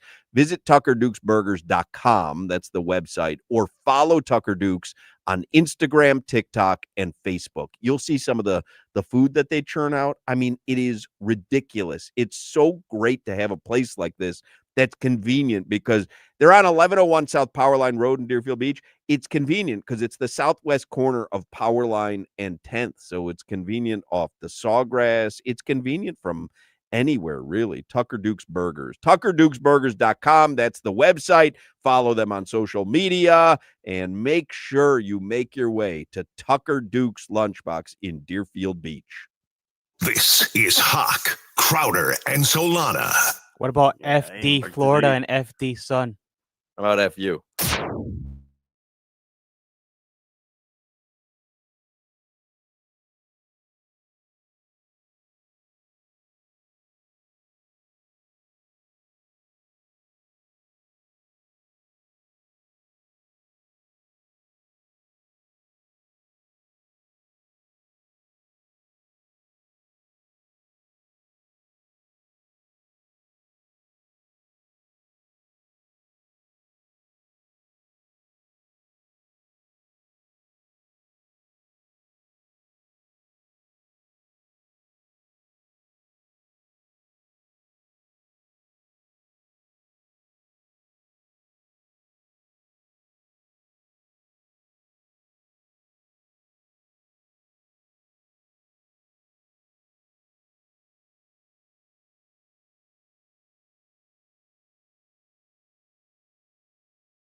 lot of people suggesting go through the pain for Ruben Bain. Not bad. All right. It's not going to be an undefeated season for the Canes, but there are plenty of games left, plenty to cheer about. So it's time for you to help change it up, get some new gear at Caneswear in Davie, or you can always shop online at caneswear.com. You will not find a bigger selection of Canes merch anywhere. It's not just Canes, it's Dolphins. I know you don't want to hear that right now. Inter Miami, that is something to talk about. There's a positive from the sports weekend. You've got the Heat, you've got the Marlins, you've got the Panthers, all the merch. And again, Panthers, a little rough spot here, but all the merch is available at Caneswear in Davie. So let's get back into the Canes spirit. You got Stanford coming up this weekend. That means getting some new shirts and hats and jerseys and shorts and hoodies for you and the entire family. They've got new tumblers that just got released. I saw that on the email this weekend. They've got everything at caneswear.com. So don't wait. Visit the store in Davie. They're on University Drive. It's also a nice place to commiserate with other Canes fans when things go south. Like even just talking to Brett and Jeff there at the store, you walk in and it's kind of like, you just commiserate. Everybody there is a Canes fan, and they're feeling the same things that you're feeling. So you go there, you hang out, you get some new merch. They're on University Drive right next to Las Spadas. You can always shop online at caneswear.com, but they honestly have anything Canes that you can think of. Caneswear, the spot South Florida sports fans shop. A texter put me in a conspiracy theory mind frame. Mm-hmm. So I went and looked back at the Brian Flores thing from 2022 when he told ESPN that he was offered $100,000 per loss, were Stephen Ross's exact words. They got rid of Jalen. Calais is gone. Teron, they kind of saw writing on the wall of, hey, this might be Jalen. Well, they didn't get rid of. I was thinking Jalen Phillips. Yeah. Oh no, Ramsey. I don't know. Maybe Ross talked to McDaniel about some kind of shape, form, or fashion.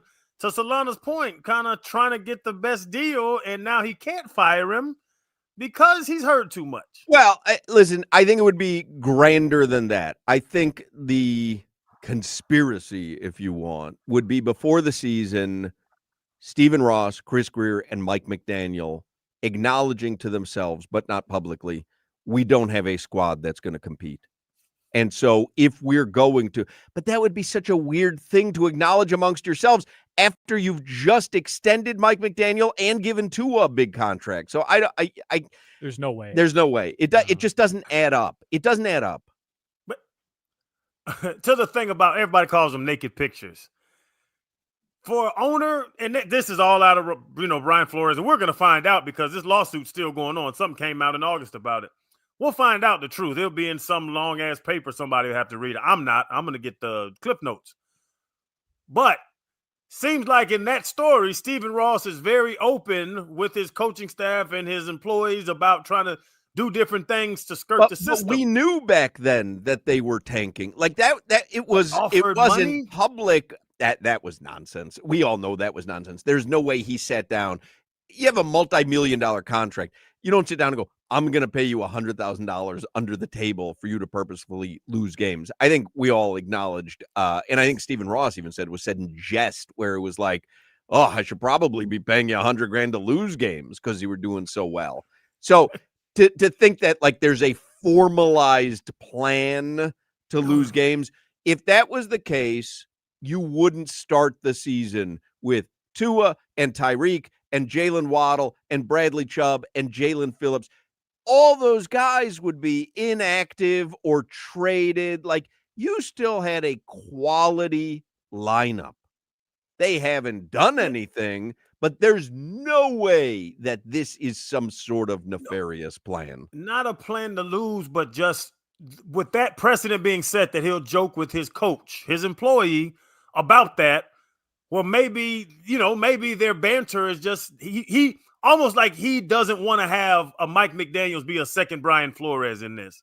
When he fires McDaniels, he makes him look bad and some crap comes out or something like that, because we keep asking each other, what's the point of keeping him around? And no one can come up with an answer. I just think I think he's delusionally loyal. Here's the thing I would say about Stephen Ross and most multi-billionaires, if not all of them. The threat of a lawsuit from a disgruntled employee doesn't mean duty. It just doesn't. Still makes him look bad. I know he's not hurting financially or not going to ruin any business. Makes him look bad to whom? Like, you know what I mean? They're so insulated in their bubble. Like, I always fight, it's like all the people who, I don't know, complain about Pat McAfee's ruining game day. He's a look at me, Louie, or whatever. Pat McAfee, wherever he goes, is the most popular guy in the bar. Mm-hmm. Stephen Ross, wherever he goes, is the most popular guy in the room. Like, everybody's insulated from this stuff. So I just don't put, I think this is a cataclysmically bad season, a team that has underperformed wildly. The only thing that I would give you the possibility is before the season, Chris Greer and Mike McDaniel and Stephen Ross having a meeting and saying, hey, this team, it's just not good enough. It's not. But if we all acknowledge that it's the following season that we're working for. Well, if they had kind of an implied deal with Stephen Ross that, hey, I'll stand by you guys. If you're being honest with me and saying this team doesn't have it, we can't address it this season, we'll address it next season. But I don't know why they wouldn't have been able to address it this season. So I'm not a conspiracy theory guy, but that one just doesn't. A handshake. Hey, I'm not gonna fire you halfway through the year. We know we're not going to go to playoffs. We understand that. Let's ride this year out and we'll figure it out on the backside. Well, I'm wondering, like, what would be the end game there anyway? Like, what are you riding it out for? Like you said, just maybe irrationally loyal. Maybe. Likes the guy. He obviously does, because if he didn't like him, he's had myriad reasons to get rid of him. It's like the Billy Napier thing with me, where I really enjoy Billy Napier as a human being. I'd love to drink a beer with. I'd love to mourn with his loss with him and drink a beer and talk. He's a good dude. He named an award after me at the University of Florida, Channing Crowder Award of the Spring for the biggest hitter. Like, he helped me out a lot, brought me back, did a lot for me. I really like him, but I'm not irrationally loyal to him. I want Florida to win, and I don't think he's going to make us win. Maybe he's irrationally loyal towards somebody he likes in a Mike McDaniel. I think he is. I don't think there's any question that he is. I think that might be the answer, bro. Anyway, we got to take a break. We're so far into this that we got to take a break. 4:00 hour is coming up. We'll do headlines in the 4:00 hour. We'll get back on track with Dolphins and Hurricanes talk, and we'll stop being a pity party. We're gonna move on. We're going to worry about Atlanta. I'm going to sound like Mike McDaniel. We're going to worry about Atlanta and Stanford. That's all. Atlanta, Stanford, the Orlando Magic, and the Boston Bruins. It's all I'm concerned about starting in the next segment. We can watch all those games at Tootsie's, too. That'll even make it better. Win, lose, or draw, baby. Tootsie's Cabaret. Also, it's not really all I'm worried about. I'm going to read you tweets from yesterday, and I'm going to keep talking about what happened yesterday. Anything's better at Tootsie's. Let's read some tweets. You don't want to look at your phone because it's better things to look at Tootsie's. I'm not going to lie to you. Tootsie's Cabaret is the largest strip club in the world, and it's right down the street from Hard Rock. So you people, you're going to go to the Dolphin games. I know y'all enjoy it. If you win, you lose. But 2 miles away is Tootsie's, and you can go enjoy yourself. They are open from noon to 6 a.m. every single day. 18 hours of delicious food, $100 bottles, half-price drinks till 8 p.m. every single day, and great entertainment. 2 levels of entertainment. Complete restaurant. The food is delicious. Now, I'm telling you, everything there, it tastes good. I've been going 20 years. I done ate everything at Tootsie's. It is off the chain. 4 full bars. Get to Tootsie's Cabaret. You have to go on game days. There's no cover game days before 6 p.m. Half-price drinks and no cover the entire day. If you got your Canes or your Fins ticket, you go to the game. Why sit in traffic? Get on the turnpike, 826, 36. Listen, go to Tootsie's, enjoy yourself. The traffic dies down. You have a good time. Then you drive home happy. The club offers luxury transportation service to and from home games with reservations and purchase of a VIP package. And if you're not going to the game, watch it on Sundays. that 1 o'clock game, because from noon till 5 p.m., they have a $10 tailgate takeover menu. You can't get a $10 meal anywhere but Tootsie's now. Chicken wings, smash burger with fries, fried shrimp and fries, cheese pizza, and chicken nachos, all $10 on Sunday from noon to 5 p.m. The entertainment's there. You have your good time, eat delicious food. You'll always enjoy Tootsie's Cabaret. I have for a long time, and I am going to continue for a long time. Go to tootsiescabaret.com for more information.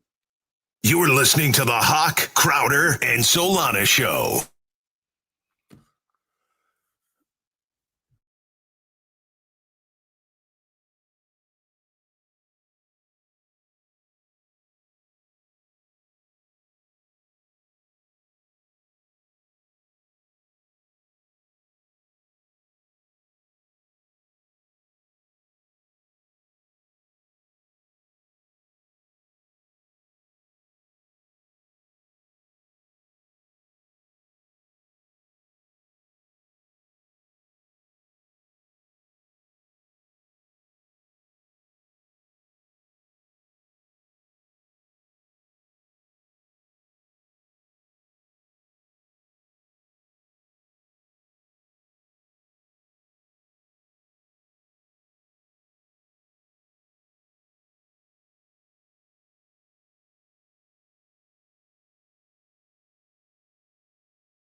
me.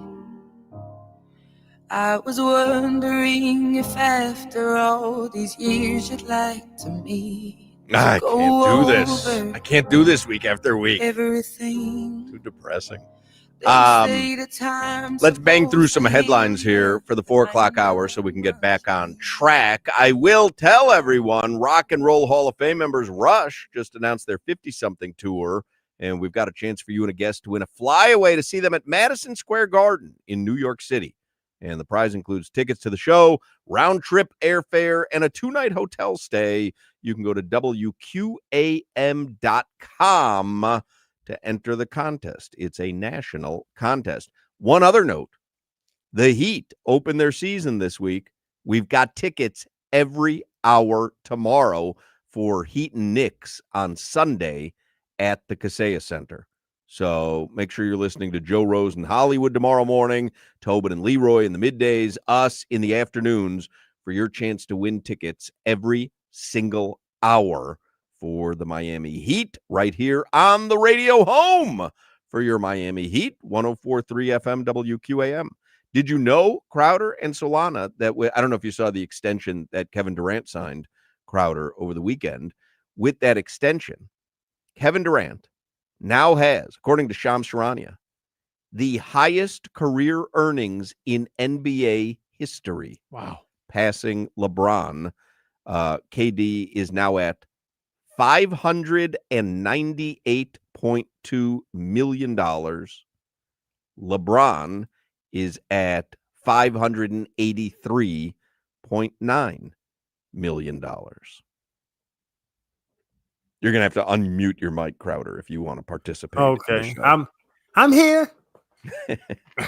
Katie might have jumped around and get bad mouthed and all that, but financially, I think those are great decisions.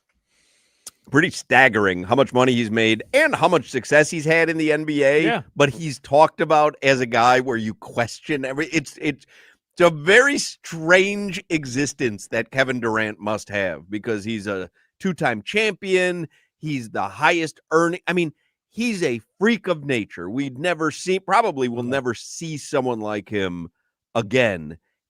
But the way he's talked about is probably not commensurate with the success that he's had.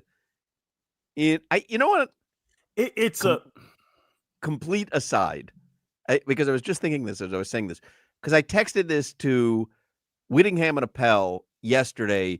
I think it was Sunday Night Football. Keenan Thompson did the open for Sunday Night Football. I don't know if you guys were watching. Do you know who Keenan Thompson is, Crowder? Saturday Night Live. Yeah. I was saying to them, do you think Keenan Thompson has the amount of fame and notoriety that he should have? He has been on Saturday Night Live for 23 years.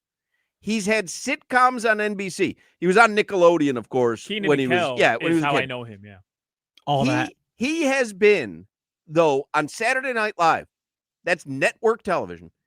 On network television for over 2 decades straight. And I don't think his fame level is commensurate with the success level that he's had in entertainment. No, not at all. And he had not at all. A lot of people on Saturday Night Live, they go on to do bigger and better things. Huge movies, huge careers. He had Good Burger. Yeah. Great movie. It is strange, right? I think there's an analogy to be made with Kevin Durant there somehow. I don't know what it is. Someone get back to me on email. I think I think it has more to do with the fact that Keenan is comfortable with just being on SNL. No doubt. And just being like a cast member. But he should be an A-list star based on the amount of network television exposure that he's had over in my son's life. My son is 21 years old. There has never been a year where Keenan Thompson's not on network television. But I don't think Keenan Thompson has nearly the star power of a zillion people who've come out of SNL. Is he on the top 10 of SNL characters ever? No. Bingo. He's a role player. He's an SNL role player. He's But not an there's guys- SNL star. There's Right. guys like Michael Che, for example. I would call him an SNL role player. He does weekend updates. Only with does Colin weekend Jost, update, yeah. But he's done specials. He does his own comedy tour. Well, I think Keenan has done specials. I just don't think you know about them. Ooh, I don't think so. Hawk. Yeah. I'm a big Kenan Thompson fan. I feel don't like think you are. Oh, he's a big everybody fan. Yeah, we're he's a big talking about. kayaker. I love Kenan Thompson. Kenan and Kel is one of my favorite sitcoms ever growing up. I was a religious watcher of All That, which is where he came from on Nickelodeon, Nick at Night back in the day. I'm telling you, like maybe he's done he's gone and performed a stand-up here or there, but has he done a tour? Has he done a special? I don't think so. But in other words, you do that stuff because you're a big star. It's not. I He's just don't, big enough. He's big enough to where he could do a tour. 100%. You think he could do an arena? No. Arena, no. But could he go to, for example, The Improv? Sell out the Fillmore for sure. One show at the Fillmore. I'm Could not Kenan talking about. No. I'm not talking about one show at the Fillmore. I'm saying No, venues I'm just, like the Fillmore that's fine. around the Do country. you think Kenan Thompson would sell out the Fillmore in Miami Beach? 100%? I don't know that he would. I bet you he's got hundreds of thousands of Instagram followers. But again, he's got hundreds and thousands of people who have watched him for 20 years. I'm not saying he's not a star. For whatever reason, it's not commensurate with what it should be. 1.1 million Instagram followers. Yeah. This dude could 100% sell out Hard Rock Live if he wanted to. I don't think you're right. 100%. I don't think you realize how difficult it is for comedians to sell out venues. I think you're understating his fame. You would go see him do stand-up anywhere that he's at. Why doesn't he have Netflix specials and things like that? But my point is, we're looking at it as he doesn't do these things because he's not famous enough or he hasn't grown his star enough. And I'm telling you, Kenan Thompson, his star is that big. He just probably doesn't want to do it. He's not interested. He's comfortable doing what he's doing, which is SNL, and that's it. That's where I think you're wrong, though. I don't think he's just doing SNL. I just don't think you know what else he's doing because I think he's playing smaller venues and stuff. Is he that talented? He's like goofy. He's funny, but he's not like Chris Rock, thought-provoking.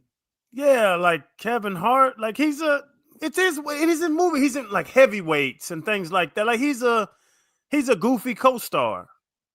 But there's a lot of goofy co-stars who end up going on and doing their own tours and doing their own specials and end up in movies. I'm just telling you, someone who's been on network television for over 20 straight years should be more famous and have more star power than Kenan Thompson. I cannot believe I'm having this conversation. He's 47. He's 7 years old. Biggest movie was Mighty Ducks. I'm just looking at his Instagram. He was on Peacock and NBC's coverage of the Olympics last year, along with Kevin Hart. Like he's doing things. Right. He's being asked to do things. I get it, and I watched him introduce Sunday Night Football last night. They ask him to do things, but I think half the country's looking at him going, who is that introducing Sunday Night Football? Yes. 1.1 million Instagram followers, Hawk. That's impressive. Yeah, but it's not earth-shattering. It's for a comedian. Go around, look up your favorite comedians. None of them get close to 1 million followers. Let's see. I'm telling you. Let me see what Crowder. He's my favorite comedian. Crowder's got 325,000 Instagram followers, You which do? which Wow. is impressive, by the way. Sebastian Maniscalco. That's my favorite comedian. 2.1 million Instagram followers. Never heard of him. He's funny. He's doubled Kenan Thompson on Instagram. I'm not certain your argument Okay, holds water. Let's do this one, Solana. Kevin Hart. That you know he's equal. They were together.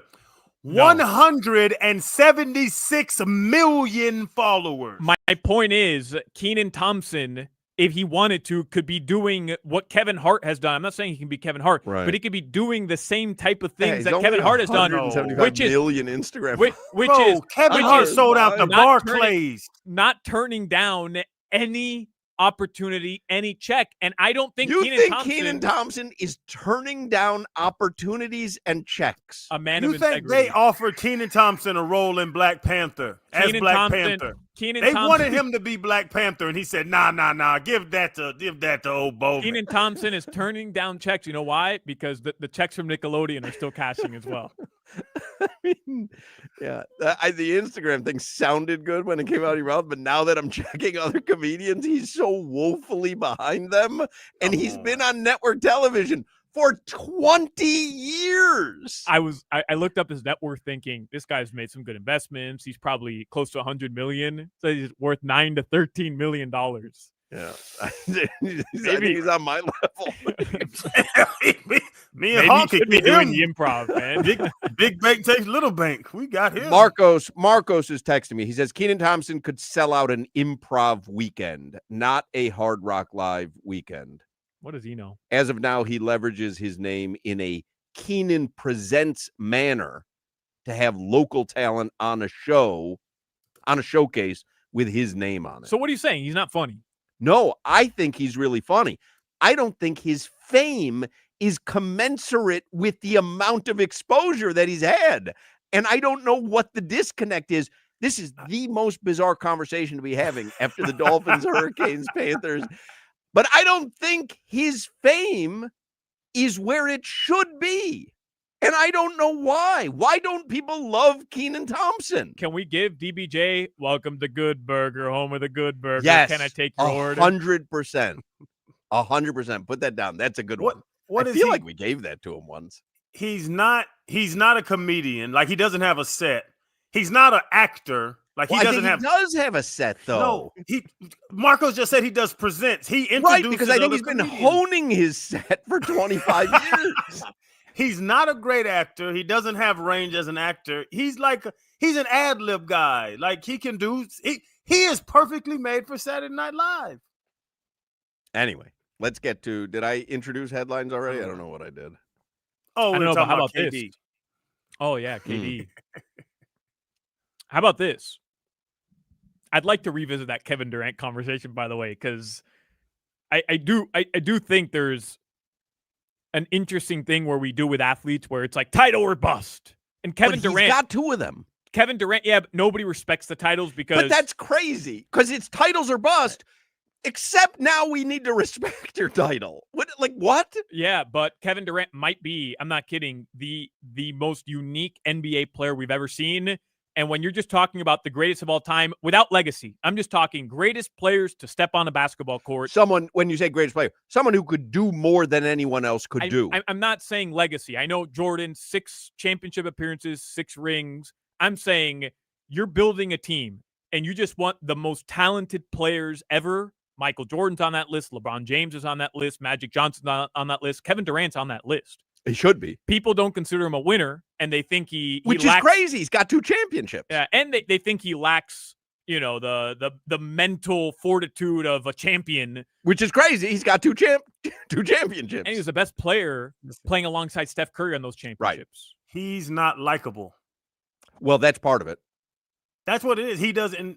It's weird for me to say he doesn't. Though. He's not like he does not. He doesn't cater to anybody. He doesn't try to say things and make people comfortable around him. I think he's an introvert that got forced to be an extrovert and is mad that people made him that. And he's just like, he's not a likable person. I think there's a huge part of him that would like to be inconspicuous. Mm-hmm. And it is impossible at that size to ever be inconspicuous as long as you live. And I think that's part of his personality, and he'll never be able to. So he has to lean into a personality that maybe he's not totally comfortable with. I could see what you're saying, Crowder, about LeBron. I like LeBron, but I understand why people don't. Not likable. I get it because he does a lot of corny things and he tries to be somebody he's not. It's so obvious. I think Kevin Durant genuinely is who he is. I don't think he's not likable. I just don't think he does anything that makes you say, oh, wow, I like this Kevin Durant guy. Like he's not doing anything in the past decade after he stopped going on Twitter with his Twitter fingers to do. He's not doing anything. He's not doing commercial. He's not doing anything. He doesn't do commercials. He doesn't he doesn't buy himself out. He doesn't just take checks. But y'all have heard me say this a number of times. When a person that does, like Hawk says, wants to be inconspicuous, is an introvert, honestly opens up to the world with his mom, you're the real MVP, and he started crying, and the entire world made fun of him. Y'all created a villain. You shut down. All of a sudden, you have a thick skin where you have a callus built up around you that you didn't have before. You were naive before. Yep, when y'all laughed at his mom, you made him into Bane. Shane Gillis has 2.5 million followers. I actually think Kenan Thompson has some of the fewest follower numbers of any comedian on the planet. He's not a comedian. Yeah, is he just not a comedian? Well, I mean, he's kind of made a career in comedy, though. In entertainment, because he's not an actor and he's not a comedian. I don't know. I feel terrible for him. All right, let's do a headline real quick. Headlines. There's an important headline here. All right. Adam Schefter tweets out. Headlines are sponsored by Durrell Kia, home of the Pricito, our lowest price. Visit them at Durrell Kia or DurrellKia.com. What happened to Kel? That's what I really want to know. Well, you want to talk about that guy has to look, and I'm saying Keenan's not, his celebrity isn't right. Like Kel, great team player. It's the Hall and Oates situation. Daryl Hall is so much more popular than Oates. What's Kale's net worth? 47,000. Can't be good, man. Raheem Morris, head coach of the Atlanta Falcons, that's the Dolphins' next opponent. You wanted to look ahead to Atlanta. Has told reporters today that Michael Penix has bone bruises in his foot that leaves him day to day. Oh, who's their backup? Oh, Kirk Cousins. Mike Penix didn't look good last night. Kirk Cousins will throw for 400 yards against the Dolphins because he's good, and he's the guy who comes in situations that makes you believe, oh my God, we should have him as our QB. That's why they gave him $100 million. The Dolphins should send training staff to Michael Penix's house and massage his feet. What the hell are the Falcons doing with Kirk Cousins anyways? They're forcing him to rot on the bench the final couple seasons that he could actually be contributing somewhere else. I think they mishandled that, man. I think they mishandled the hell out of it by giving him 100 and then drafting Penix. But I don't think other teams are going to pay Kurt's good, but Kurt's not worth $100 million. No, I get it, but this can't be right. Jimmy says Kel's net worth is estimated to be $500,000. Net worth as of the late 2024. Wow. I mean, net worth. I mean, that includes his car. Made some good investments. There's a Good Burger too. Yes. Yeah, and Kel is lining up scripts for Good Burger 3, 4, 5. It's Keenan who's saying, no, I don't have time. 1 month ago on the Today Show, Kel Mitchell talks Kel's Burger Fest and possible Good Burger 3. Oh, my God. He's doing a Burger Fest? Solana, you didn't know there was a Good Burger 2 because you're a huge Kenan Thompson fan. It's on Paramount Plus.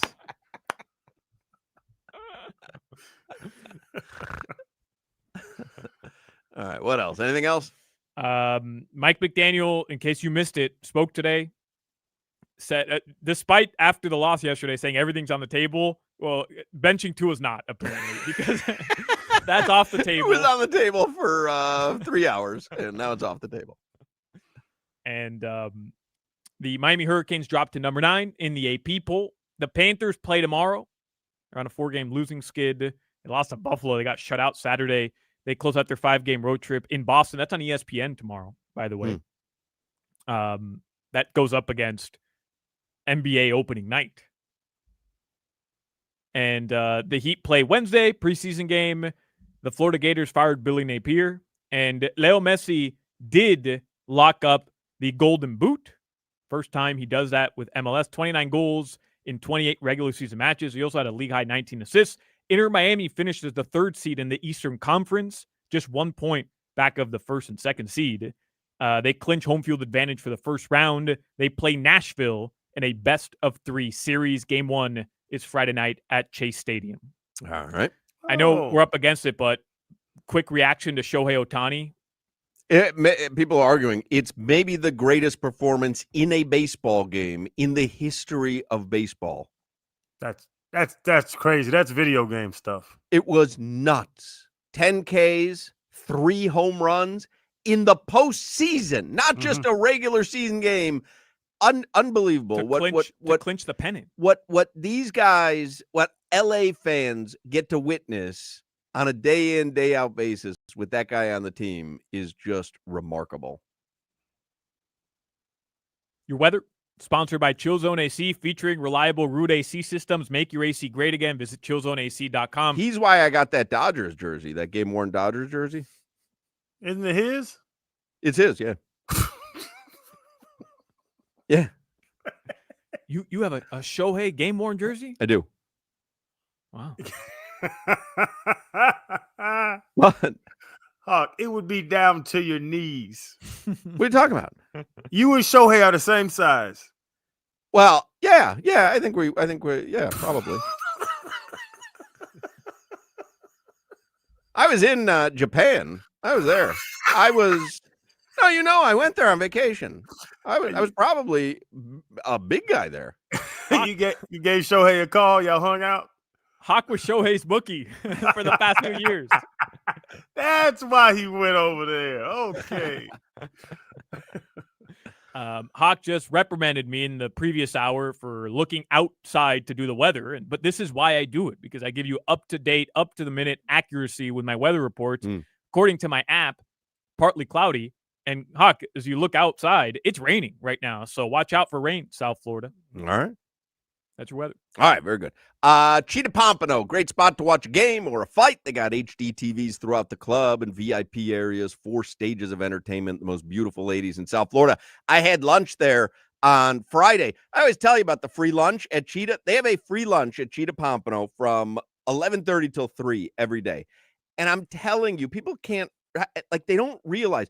They think, free lunch, they're going to bring out whatever they choose that day, or they have a little buffet out and you grab, some Melba toasts and cold cuts. It is a full-on menu. I got a special. They have specials every day.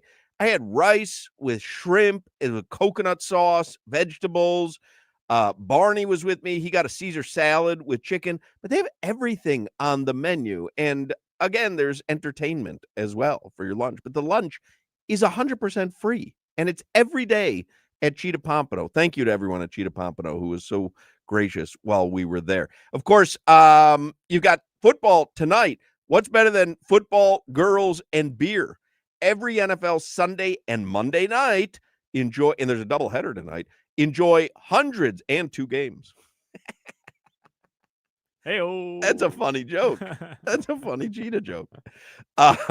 Enjoy hundreds of beautiful, exotic referee and cheerleader adult entertainers at Cheetah Pompano Beach. Watch all the games live while you enjoy the coldest beer in town. Cheetah Pompano and Cheetah Palm Beach are having their Ghouls Just Want to Have Fun party Wednesday, October 29th. There will be a $250 cash prize for the costume contest, gold VIP card giveaways, a spectacular free lunch, 11:30 to 3, as always, and you receive free admission if you wear a costume that day. So that's Wednesday, October 29th, Cheetah Pompano, Cheetah Palm Beach. But man, did I have a good time there Friday for lunch. You will as well. Every day is a great day at Cheetah Pompano Beach. Get all the details at cheetahsofl.com. You're listening to the Hoch, Crowder, and Solana Show. Ain't no way Solana got a degree. I'm Norman Powell of the Miami Heat. Congratulations to WQAM on his move to FM at 104.3. Congratulations. WQAM broadcasting live from the Edmore Sawgrass Auto Mall Studios. Shop exceptional Cadillac offers now at the 3-time Cadillac Dealer of the Year, Edmore Sawgrass Cadillac. Visit EdmoreSawgrassCadillac.com. You're always backed by Morse. This hurricane season, keep it on 104.3 WQAM for hurricane coverage as we partner with CBS 4 to bring you the latest storm information. Hurricane coverage on WQAM comes from the Paul Baines Roofing Hurricane Center, serving Broward, Dade, and Palm Beach. Whether it's a new roof, repair, or 24/7 emergency service. I'm Paul. Give me a call. At 954-981-7663 or paulbainesroofing.com. Puka, Bella, I'm sure you've noticed some changes. Who are you talking to? I'm just practicing for when I have to tell the dogs about the twins, because they'll... Be fine in the spacious third row seat. But the twins... Can sleep peacefully thanks to the rear manual sunshade. And what about the... Extra cargo space for strollers and dog beds? I guess you're right. Can we go to the hospital now? The contractions are getting closer. The 3-row Lexus TX. Because everyone should feel like the center of the universe. Experience amazing at your Lexus dealer. The casino at Dania Beach presents Sebastian Bach, original voice of Skid Row, live at Stage 954, October 31st. Get ready to experience the most iconic anthems in rock history. Don't miss out. Purchase tickets at CasinoDaniaBeach.com. I'm John Morgan of Morgan & Morgan. I've been asked many times how Morgan & Morgan became the largest injury firm in the world. I think I know. When someone comes to us for an on-the-job injury, we have a huge workers' compensation practice. But many times we find a defective product that was responsible for that injury. Luckily for them, we have a product liability section headed by my son, Mike. In addition to the comp case, there's a product case too. Other times, the injured worker is fired or harassed for bringing that claim. We have them covered. Our employment lawyers handle retaliation claims as well as wage theft and discrimination cases, and in some cases need to file for Social Security benefits. No problem. We became big for a reason. 30% of our new cases come as referrals from former clients. Hiring us is easy. Go to forthepeople.com on your mobile device or computer, or call Pound Law on your cell, pound 529. Morgan & Morgan. Injured? Dial Pound Law or visit forthepeople.com for an office near you. Chevy trucks have you covered when the road takes you from smooth sailing to Chevy Colorado will eat up some of the toughest terrains with 5 available drive modes. And Silverado and Silverado HD have the muscle to take you out for some serious with multiple engine options and impressive towing. While Silverado EV is the perfect combo of performance and capability, making it a snap to hitch up this electric truck and hit the road. Wherever the road leads, Chevy trucks are right there with you. Chevrolet, together let's drive. Raising Cane's invites you to grab life by the chicken fingers. So get out there. Be you. Do you. Embrace whatever makes you, you. All while enjoying Raising Cane's hand-battered cooked-to-order chicken fingers, crispy crinkle-cut fries, buttery Texas toast, and that secret recipe cane sauce that makes everything that much better. So go on. Savor the day. Raising Cane's chicken fingers. One love. Is chronic pain impacting the quality of your life? Well, it was for me when I broke my heels, the arthritis, the tendon pain, the joint pain. If that's affecting you, you know your own body can help treat that pain without the need of drugs or surgery. It is called regenerative medicine, and QC Kinetics is the largest, fastest growing regenerative medicine group in the entire country. South Florida's QC Kinetics are waiting to help you get rid of that chronic pain. Give them a call, 844-77-REGEN. That's 844-777-3436. And tell them Crowder sent you, and you'll receive a free consultation and $500 off your first. During the Drive in a Fall event at Rob Lambden's University Dodge, Florida's #1 volume Ram truck dealer. Save up to $20,000 off new Ram 1500 light-duty pickups between Griffin and Sterling on University Drive or universitydodge.com. We all hear the radio ads about the IRS. They tell you to be afraid, to be scared, and they try to frighten you into calling. I'm not here to do that. Tax Relief Advocates is different. TRA is here to tell you that if you owe money to the IRS, whether it's $5,000, $50,000, or $500,000, we have a solution. It doesn't matter if you're sitting in your car, at work, or with your kids. No matter where you are, call now. 800-575-9834. Don't lose hope. TRA can eliminate or reduce what you owe to the IRS. Generous programs are now available that can give you a fresh start. Our passion is taxes and helping individuals fix their IRS problems. We have over 1,000 5-star reviews on Google and an A+ with the Better Business Bureau. You don't need to be afraid of the IRS any longer. End your tax nightmare today by visiting us online at TRA.com or call 800-575-9834. That's 800-575-9834. Tax Relief Advocates. Real solutions for real people. Traffic on WQAM is sponsored by Lexus of Kendall and Lexus of West Kendall. Your home for the best price on luxury. Now featuring the all-new Lexus TX 3-row SUV. In stock and on sale now. Call 305-KENDALL today. The traffic and date on the Palmetto Express going northbound, Southwest 8th to 103rd, and 95 Express northbound from 62nd Street to 151st. Slowing down in Broward County on the southbound turnpike at Griffin. I'm Gia, and that's traffic on FM 104.3 WQAM, and always live on the free Odyssey app. This traffic report is brought to you by the Main Man. Cash out big. Call him today at 1-800-THE-MAIN-MAN. If you're a Florida business owner and you're thinking about selling, there's nobody better to help you flip your biz and cash out big than the Main Man. Call me today at 1-800-THE-MAIN-MAN or online at themainman.com. Your favorite shows, the games of your favorite South Florida teams. We've got them. Catch us on FM 104.3 or listen to WQAM on the Odyssey, iHeartRadio, or TuneIn apps. Don't miss a thing. Time for South Florida's most comprehensive look at the football weekend. It's the Monday Rewind on FM 104.3 WQAM. The Monday Rewind on WQAM is sponsored by Chevy. It's Chevy Truck Month, and it's time to see why Chevy's America's most dependable lineup of trucks. Chevrolet. Together, let's drive.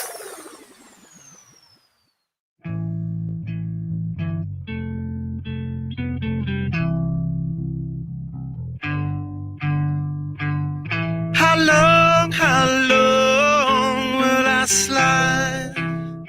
Separate my side. I don't believe it's bad. All right. Let me tell you about my good friends and the amazing award-winning team at Doral Kia. Right now, you can choose from a huge selection of Kia models like Sportage, Sorento, and Telluride, and with over 500 new Kias in their inventory, all you have to do is just pick the color you want. Nobody sells for less. We bought a Kia. My son got his Kia K4 at Doral Kia. Mitchell, the king of Kias, took great care of him. He will take great care of you. And they've got flexible financing options. They will get you the best rates possible on the new Kia of your dreams. And again, we can attest, the Hochman family can attest to the greatness of a Kia. My son had a Kia Forte. Now he's got a Kia K4. It is a great car. And why pay more?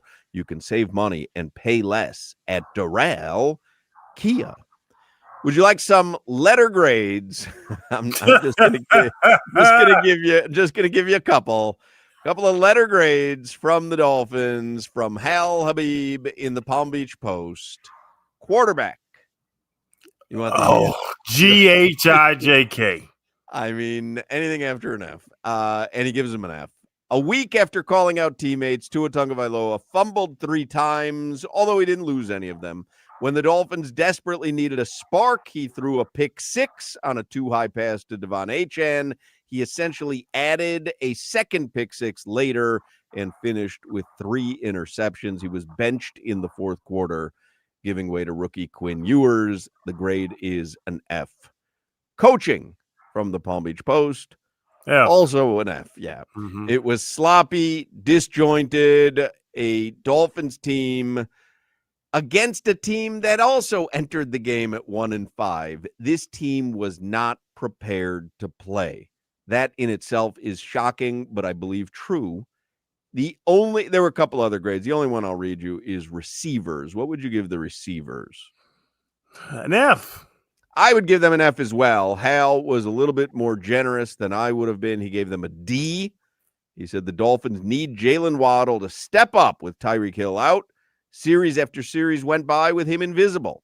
It didn't help when tight end Darren Waller left the game with an injury, yet he gave them a D. Maybe Malik Washington was the saving grace. I don't know.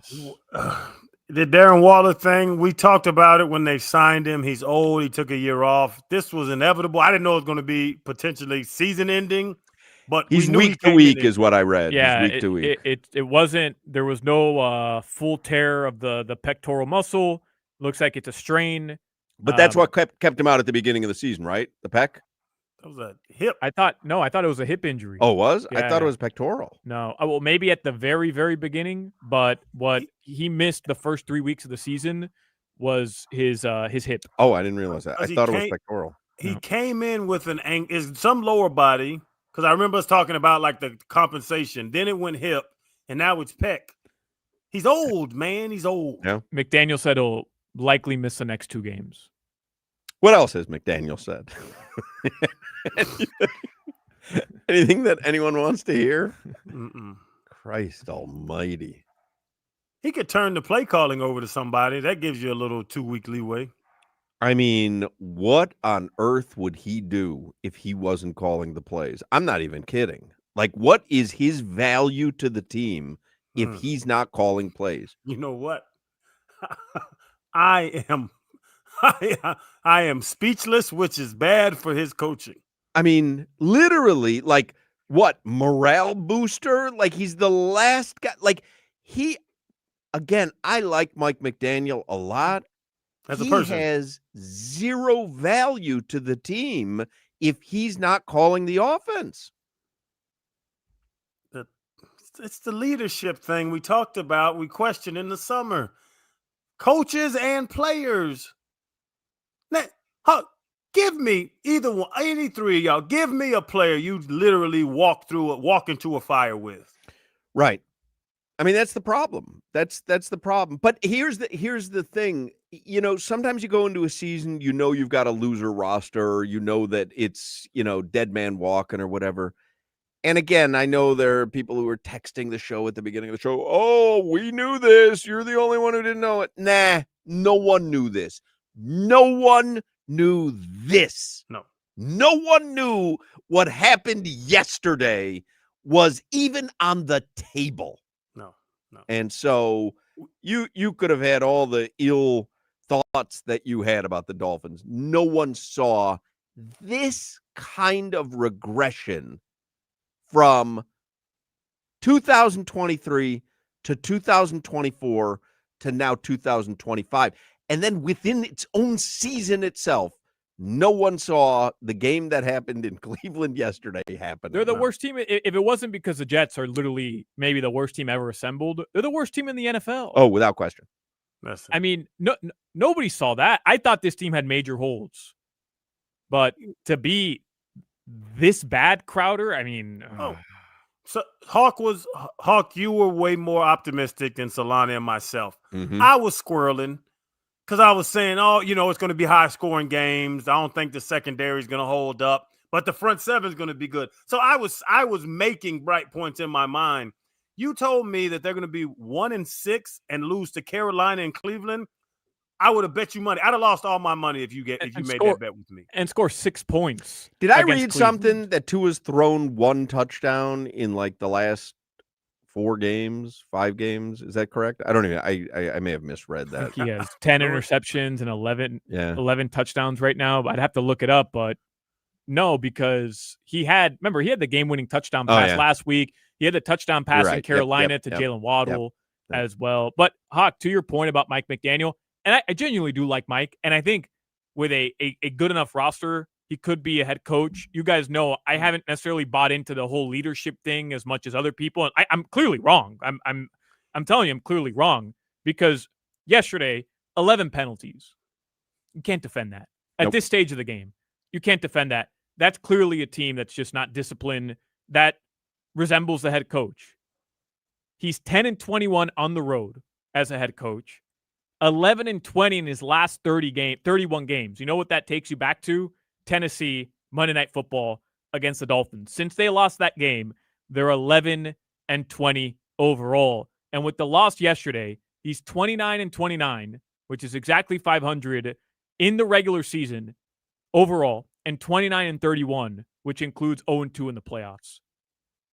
I mean, he's just not good. We've got a big enough sample size. Yeah, just not. I wonder if he did have a mobile quarterback, though, how much that would change. But it doesn't matter, right? Because at the end of the day, he was brought here to fix Tua. Yeah. And he might deserve a little bit of credit, for putting Tua in a position to succeed. We saw it in 2023. But at the end of the day, it's what drove me nuts last year when Tua missed those 6 games.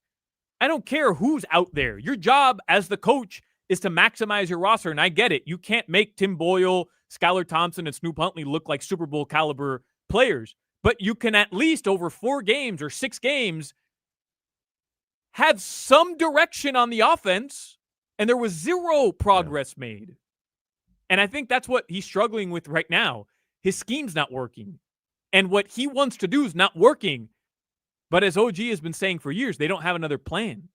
He doesn't have another plan. Yep. When you put something on that tape, the smartest defensive minds in the world now have another 60 plays to look at, another 60 plays to break down. And he's not adjusting. Like Kyle Shanahan can do it. He's doing it year after year after year. He's still when I beat the Falcons. Like he's figuring out what they're doing with Mac Jones and combating it with Mac damn Jones, with Brock Purdy. I don't say Kyle Shanahan fixed Brock Purdy. Kyle Shanahan maximized Brock Purdy. Is McDaniels doing that with Tua? No chance. Unless he was really, really bad. Brian Flores was playing Ryan Fitzpatrick over him. We got to take a break. 5 o'clock Funky Buddha happy hour is coming up. I've just been notified of what the Funky Buddha Eat the Enemy menu item will be in Atlanta. Any guesses? Anybody want to make any guesses? I'm from Atlanta. Chicken. Maybe. I'll let you know during the 5 o'clock Funky Buddha happy hour. That's a radio tease. What are your thoughts on Kevin Durant and his fame level compared to Keenan Thompson? Also, what is on the menu at Funky Buddha this Sunday and Sunday only? You will find out only on this station. That was a long tease. And it was terrible. And I've already done the Keenan Thompson Kevin Durant thing. I'm not doing it again. We got some time. Talking about food, I don't know what Funky Buddha's serving for Atlanta, but I know if you want delicious food, Delaware has it all. Whatever they are serving, you will get the freshest, best price that you can get on everything from Delaware Chicken Farm and Seafood Market, including my favorite time of the year, which is stone crab season. Started earlier this month, and they have the best stone crabs, freshest stone crabs, all the sizes. They will crack them for you. You got the mustard sauce. You can't beat the stone crab from Delaware Chicken Farm and Seafood Market. I've had them twice already this year. It's been like a week. I love them. They're delicious. But get everything: your lamb, your beef, your veal, your pork, your poultry, duck, turkey, lobster, shrimp, fish, alligator, venison, scallops, oysters, clams. Up there are like 20, 30 different species of fish, everything. Fried chicken. You don't feel like cooking? Fried chicken, roasted chicken, burgers, sandwiches. They have all the sides made in-house daily and fresh. The dips, smoked tuna dip. Oh, my goodness. The buffalo chicken dip. Go to DelawareChicken.com. I'm just saying what I usually get. They have a great selection. DelawareChicken.com. Figure out what you want.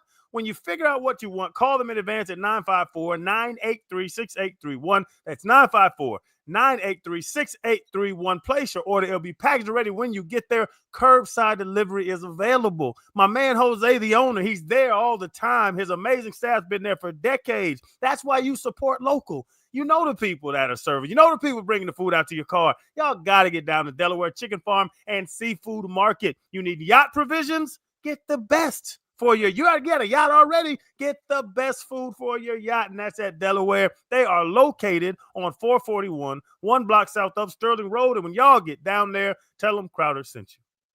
This is Hoch, Crowder, and Solana. You have Tua, you can make Tua tartare.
5 o'clock hour is the Funky Buddha Happy Hour, and it's brought to you by our friends at Funky Buddha Brewery.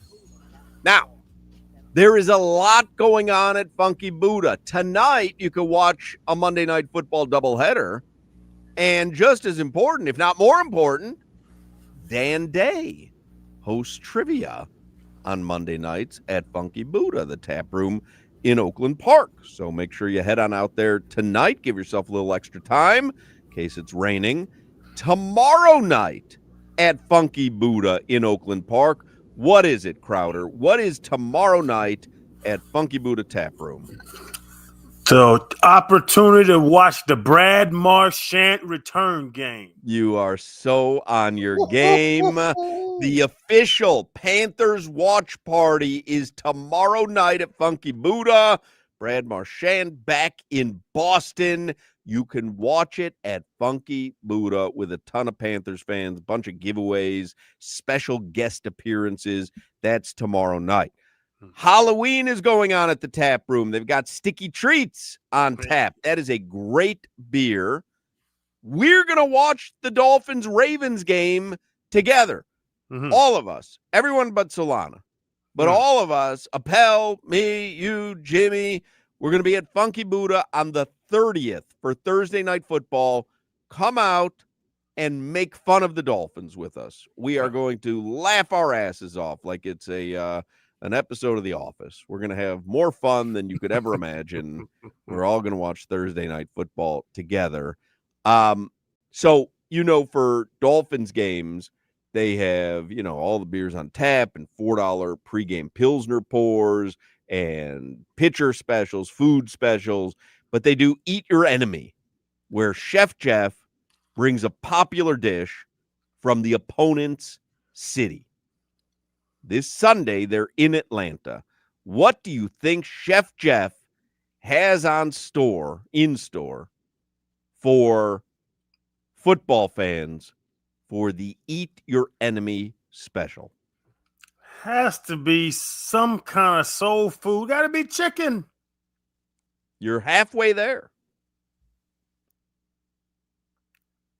Chicken and collard greens? Oh, you're so close. Chicken and waffles? Chicken and waffles. Oh, there you go. Ooh. Chicken and waffles. Oh, what is that? Gladys Knight has a place called Gladys Knight's Chicken and Waffles. Oh, my goodness gracious. Today is National Chicken and Waffles Day. It is? It is. All right, I'll say something that is controversial. You better not.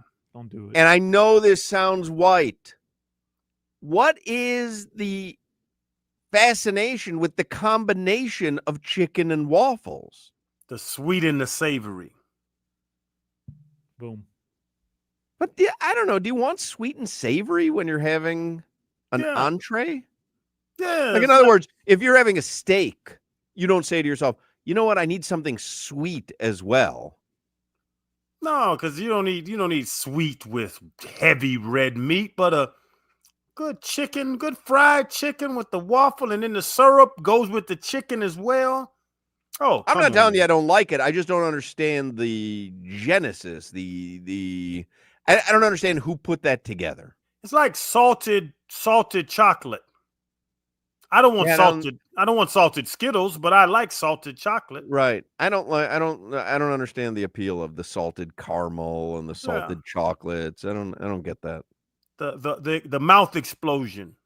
Are you sure it's Gladys Knight that has the I want to say I'm pretty sure it's Gladys Knight. I will say, to Hoch's defense, and I'm a sucker for chicken and waffles on a brunch menu. I'll order it every time. It does become somewhat of a chore to finish it. First of all, you want to have the chicken and the waffle together. Mm-hmm. You don't want to have some chicken and then have a little piece of waffle and then some chicken. And I don't know. It is Gladys Knight. You are correct. Yeah. Right there in Midtown. Delicious. Well, if you can get in, it's usually packed from Florida. It's tough to get in now because they're no longer in business. Well, couldn't be doing that well, Glad. More like saddest night. Hey. That was the Yeah, first no good longer joke in you got off in business. 10 years. The name has been changed due to legal and tax issues. IRS gonna get you every time. Let's see. They just audited me for like $120 from 2019. Gladys Knight's Chicken and Waffles restaurant, owned by her son, Shenga Hankerson, are no longer in business. Hankerson was arrested and charged with taking over $650,000 in state sales and withholding taxes. Following the legal issues, Gladys Knight officially removed her name from the restaurant in 2017. It was still there. Cash only. The business has been renamed World Famous Chicken and Waffles, home of the tax-paying. Tax-paying chicken and waffles. Wow. He went to prison. In 2021, Shenga Hankerson was sentenced to prison for his role in the tax evasion scheme. Man, them people. You can't, I'm telling you, that IRS will get you 6-7 years later. They just sent me a bill from, I think it's 21, no, it wasn't 19. 2021, they sent me a bill saying I'm in collections. Pay your taxes. Well, I mean, obviously, you didn't pay your taxes then. I'm like, hell, I gave you $100,000 last year. Won't you just add it on to that one? Why you got to send me another letter? Not the way it works. It's like when you get your FPL bill, you go, hey, I've been paying you $400 a month for the last whatever years. Yeah, take it out of there. Yeah, goodness gracious. All right, let's do anyway, it's Chicken and Waffles at Funky Buddha Tap Room in Oakland Park this Sunday for Dolphins and Falcons. Real quick look at the headlines here with Alejandro Solana, sponsored by Doral Kia, home of the Pricito, our lowest price. Visit them at Doral Kia or DoralKia.com. Unless you're maybe just tuning in, you don't know that Mike McDaniel, when he spoke to the media today, said that Tua Tagovailoa will start. What? Sunday versus the versus the Atlanta Falcons. McDaniel's still the coach? And he made a joke, tongue-in-cheek joke, that Tua hopefully will not throw 10 interceptions. You know, I wonder if after the game he has this little powwow with Stephen Ross and Mike McDaniel goes, yeah, everything, like, this will not happen again. And Stephen Ross, flies home and he's like, all right, I talked with Coach. I mean, there's going to be wholesale changes. And then Stephen Ross opens up his Twitter and Mike McDaniel, no changes. Tua is your quarterback. That son of a gun got me again. For years. 4 years now.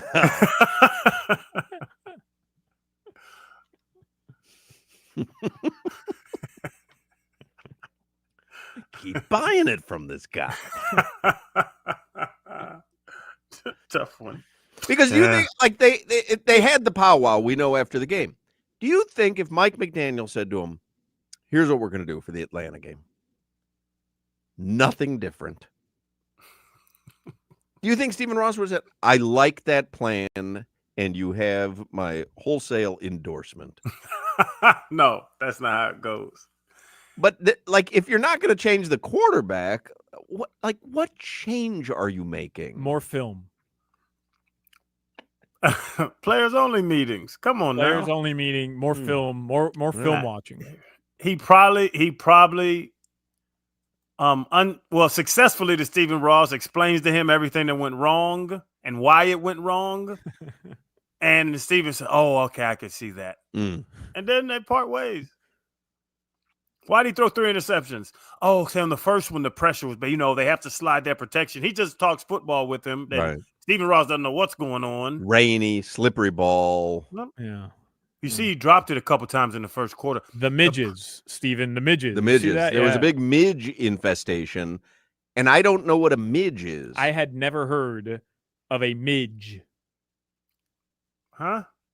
So I guess it's a bug or something. It's like a gnat. Looks like a mosquito. Doesn't bite. Like a no-see-um.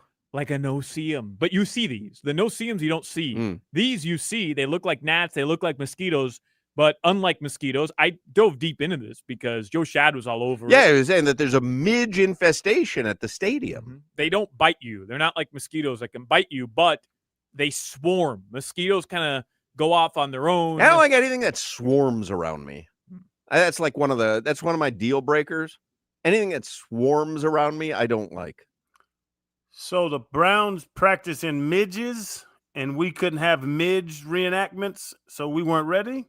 I don't know if the midges were on the field. I think it was more around the coaches, prevented him from calling a good game because he's constantly, batting away the midges. Yeah. Yeah. Well, I didn't know that. But obviously that's what he explained to Stephen Ross. Because Stephen Ross said, hey, maybe it's time to make a change at quarterback. And Mike McDaniel was like, no, because let me tell you something. Atlanta plays in a dome, so no midges. And so I think we've got an edge there already. You think Vegas is going to have a mid swing in these point spreads? Well, I mean, certainly it affected them yesterday. What else could it have been? It is funny that, remember the game Tua played in Tennessee back in 2021? That was the last year of the Flores era where their playoff hopes hinged on Tua delivering a win in that game. And he played one of the worst games in the history of the NFL that a quarterback could play. And remember, he went up to Maryland 2 years ago to throw with his brother to play in cold weather to try to increase his ability in cold weather and rainy conditions. What was he doing up in Maryland, I wonder? Because it wasn't practicing throwing a cold ball or a wet ball. Well, again, you don't know what he would have looked like had he not done that. Yeah. He probably had a brothers only meeting. There's always a worse scenario than what has played out.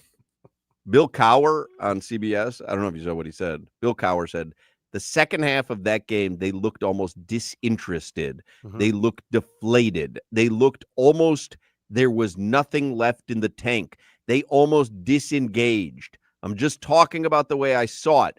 Tua turned the ball over 3 times. The defense gave up some big plays. It will be interesting to see what happens down there. There's been a lot of talk about the lack of structure and they have inside the building. We don't know what's going on inside the building because we're not there. But we see the product that's on the field, and right now there's some issues in Miami. We've heard for now years the disrespect level in that building, and a 25-point loss and the quarterback calling his teammates out is not going to help that. And Bill Cowher is not one to criticize a coach very often. He is very careful about that. And so for him to say that, you're watching, again, a team that just looked out of it. Well, they're not connected, right? I mean, Crowder, it doesn't take a genius to realize that. Alec Ingold can say whatever he wants post-game. And, credit to Patrick Paul, who said the right things yesterday as well. And I think all the guys are saying, hey, we still believe in Mike, and we're all still in this together. We want to execute better. Bro, it's got to be toxic as hell in that locker room, does it not? Sure. Hoch said it damn near. I think it was when McDaniel said the thing about guys coming late and not caring about fines. What do you do now? You've been the nice substitute teacher that doesn't demand you to do your work and y'all go to the playground every day. And you're going to wake up one day and become a stern, drill sergeant? You can't do it. It's not you. It's fake. The players are going to know it. There's not a to that. Like I've said X and O and schematics, and let's put nickel in and not base. Like there's a lot of crap you can do there. What we're talking about, the locker room, the dynamic inside the building on a Monday through Saturday, not even speaking about Sunday, there's no answer with the same people in there. It's a 4-year sample size. And like I said at the beginning of the show, if Mike McDaniel tells you, hey, focus on Cleveland, don't worry about the Chargers, like he's saying he doesn't have anything new in the arsenal. What he's saying is not resonating, and it's not showing any dividends. So why are they going to pay attention to him this week? What would lead you to believe anything would be different next week? Yep. All right. Anything else in the midges? Midges. The Panthers play tomorrow at the Bruins. That game will be on ESPN. And, of course, you can listen to it, FM 104.3 WQAM. Yeah. The Hurricanes are number 9 in the AP poll. We're going to talk with John Michaels in the next segment. We can ask him about Canes being ranked number 9. The Heat end their preseason win list. They open up their season Wednesday at Orlando. Did they give up 1,000 points to Memphis the other night? You saw they waived Precious Achiuwa? I did. They did. Yeah. They drafted him, traded him, brought him back, waived him. That was a mistake. That was a mistake then. Let's admit it. Pat Riley's not didn't they perfect get either. Kyle Lowry in exchange for him? When they traded him to Toronto, Yeah. But, yeah, should they have drafted him? There was a couple other guys you could look to and say, maybe that guy would have helped. Tomorrow, the Heat, we will have tickets every hour for the Heat home opener against the Knicks on Sunday. So if you want to win Heat tickets, you listen to Joe Rose in the morning tomorrow, Tobin and Leroy in the middays, us in the afternoons. Heat tickets every hour right here on the home of the Heat. Y'all leave Chris Greer alone. Pat Riley makes mistakes too. Mm-hmm. We've got a Game 7 tonight. MLB playoffs. ALCS title on the line. The winner meets the Dodgers in the World Series. Blue Jays, Mariners, 8:08 p.m. All right. And tomorrow, opening night in the NBA, OKC hosts Houston, and the Lakers host Golden State. All right. Your weather, sponsored by Chill Zone AC, featuring reliable Root AC systems. Make your AC great again. Visit chillzoneac.com. It has stopped raining here in El Portal. Still partly cloudy in the rest of South Florida. That's your weather. 2 Monday night games tonight as well. That's right. So Lions-Bucks will be on 790, and Seahawks-Texans will be on 104.3. Yeah, that's the late game. That game starts at 10. We have high school sports show from 6 to 8. Oh, I can't stay up till 10. I'm going to have to focus all my energies on the 7 o'clock game. I think I'm going to bet the Bucks +6. The game starts at 10 p.m.? Mm-hmm. That's ridiculous. That's crazy. I mean, I got to be at Raising Cane's tomorrow at 11. Barely gives me enough time. All right, John Michaels is going to join us next from 680 The Fan in Atlanta, home of Gladys Knight's Chicken and Waffles.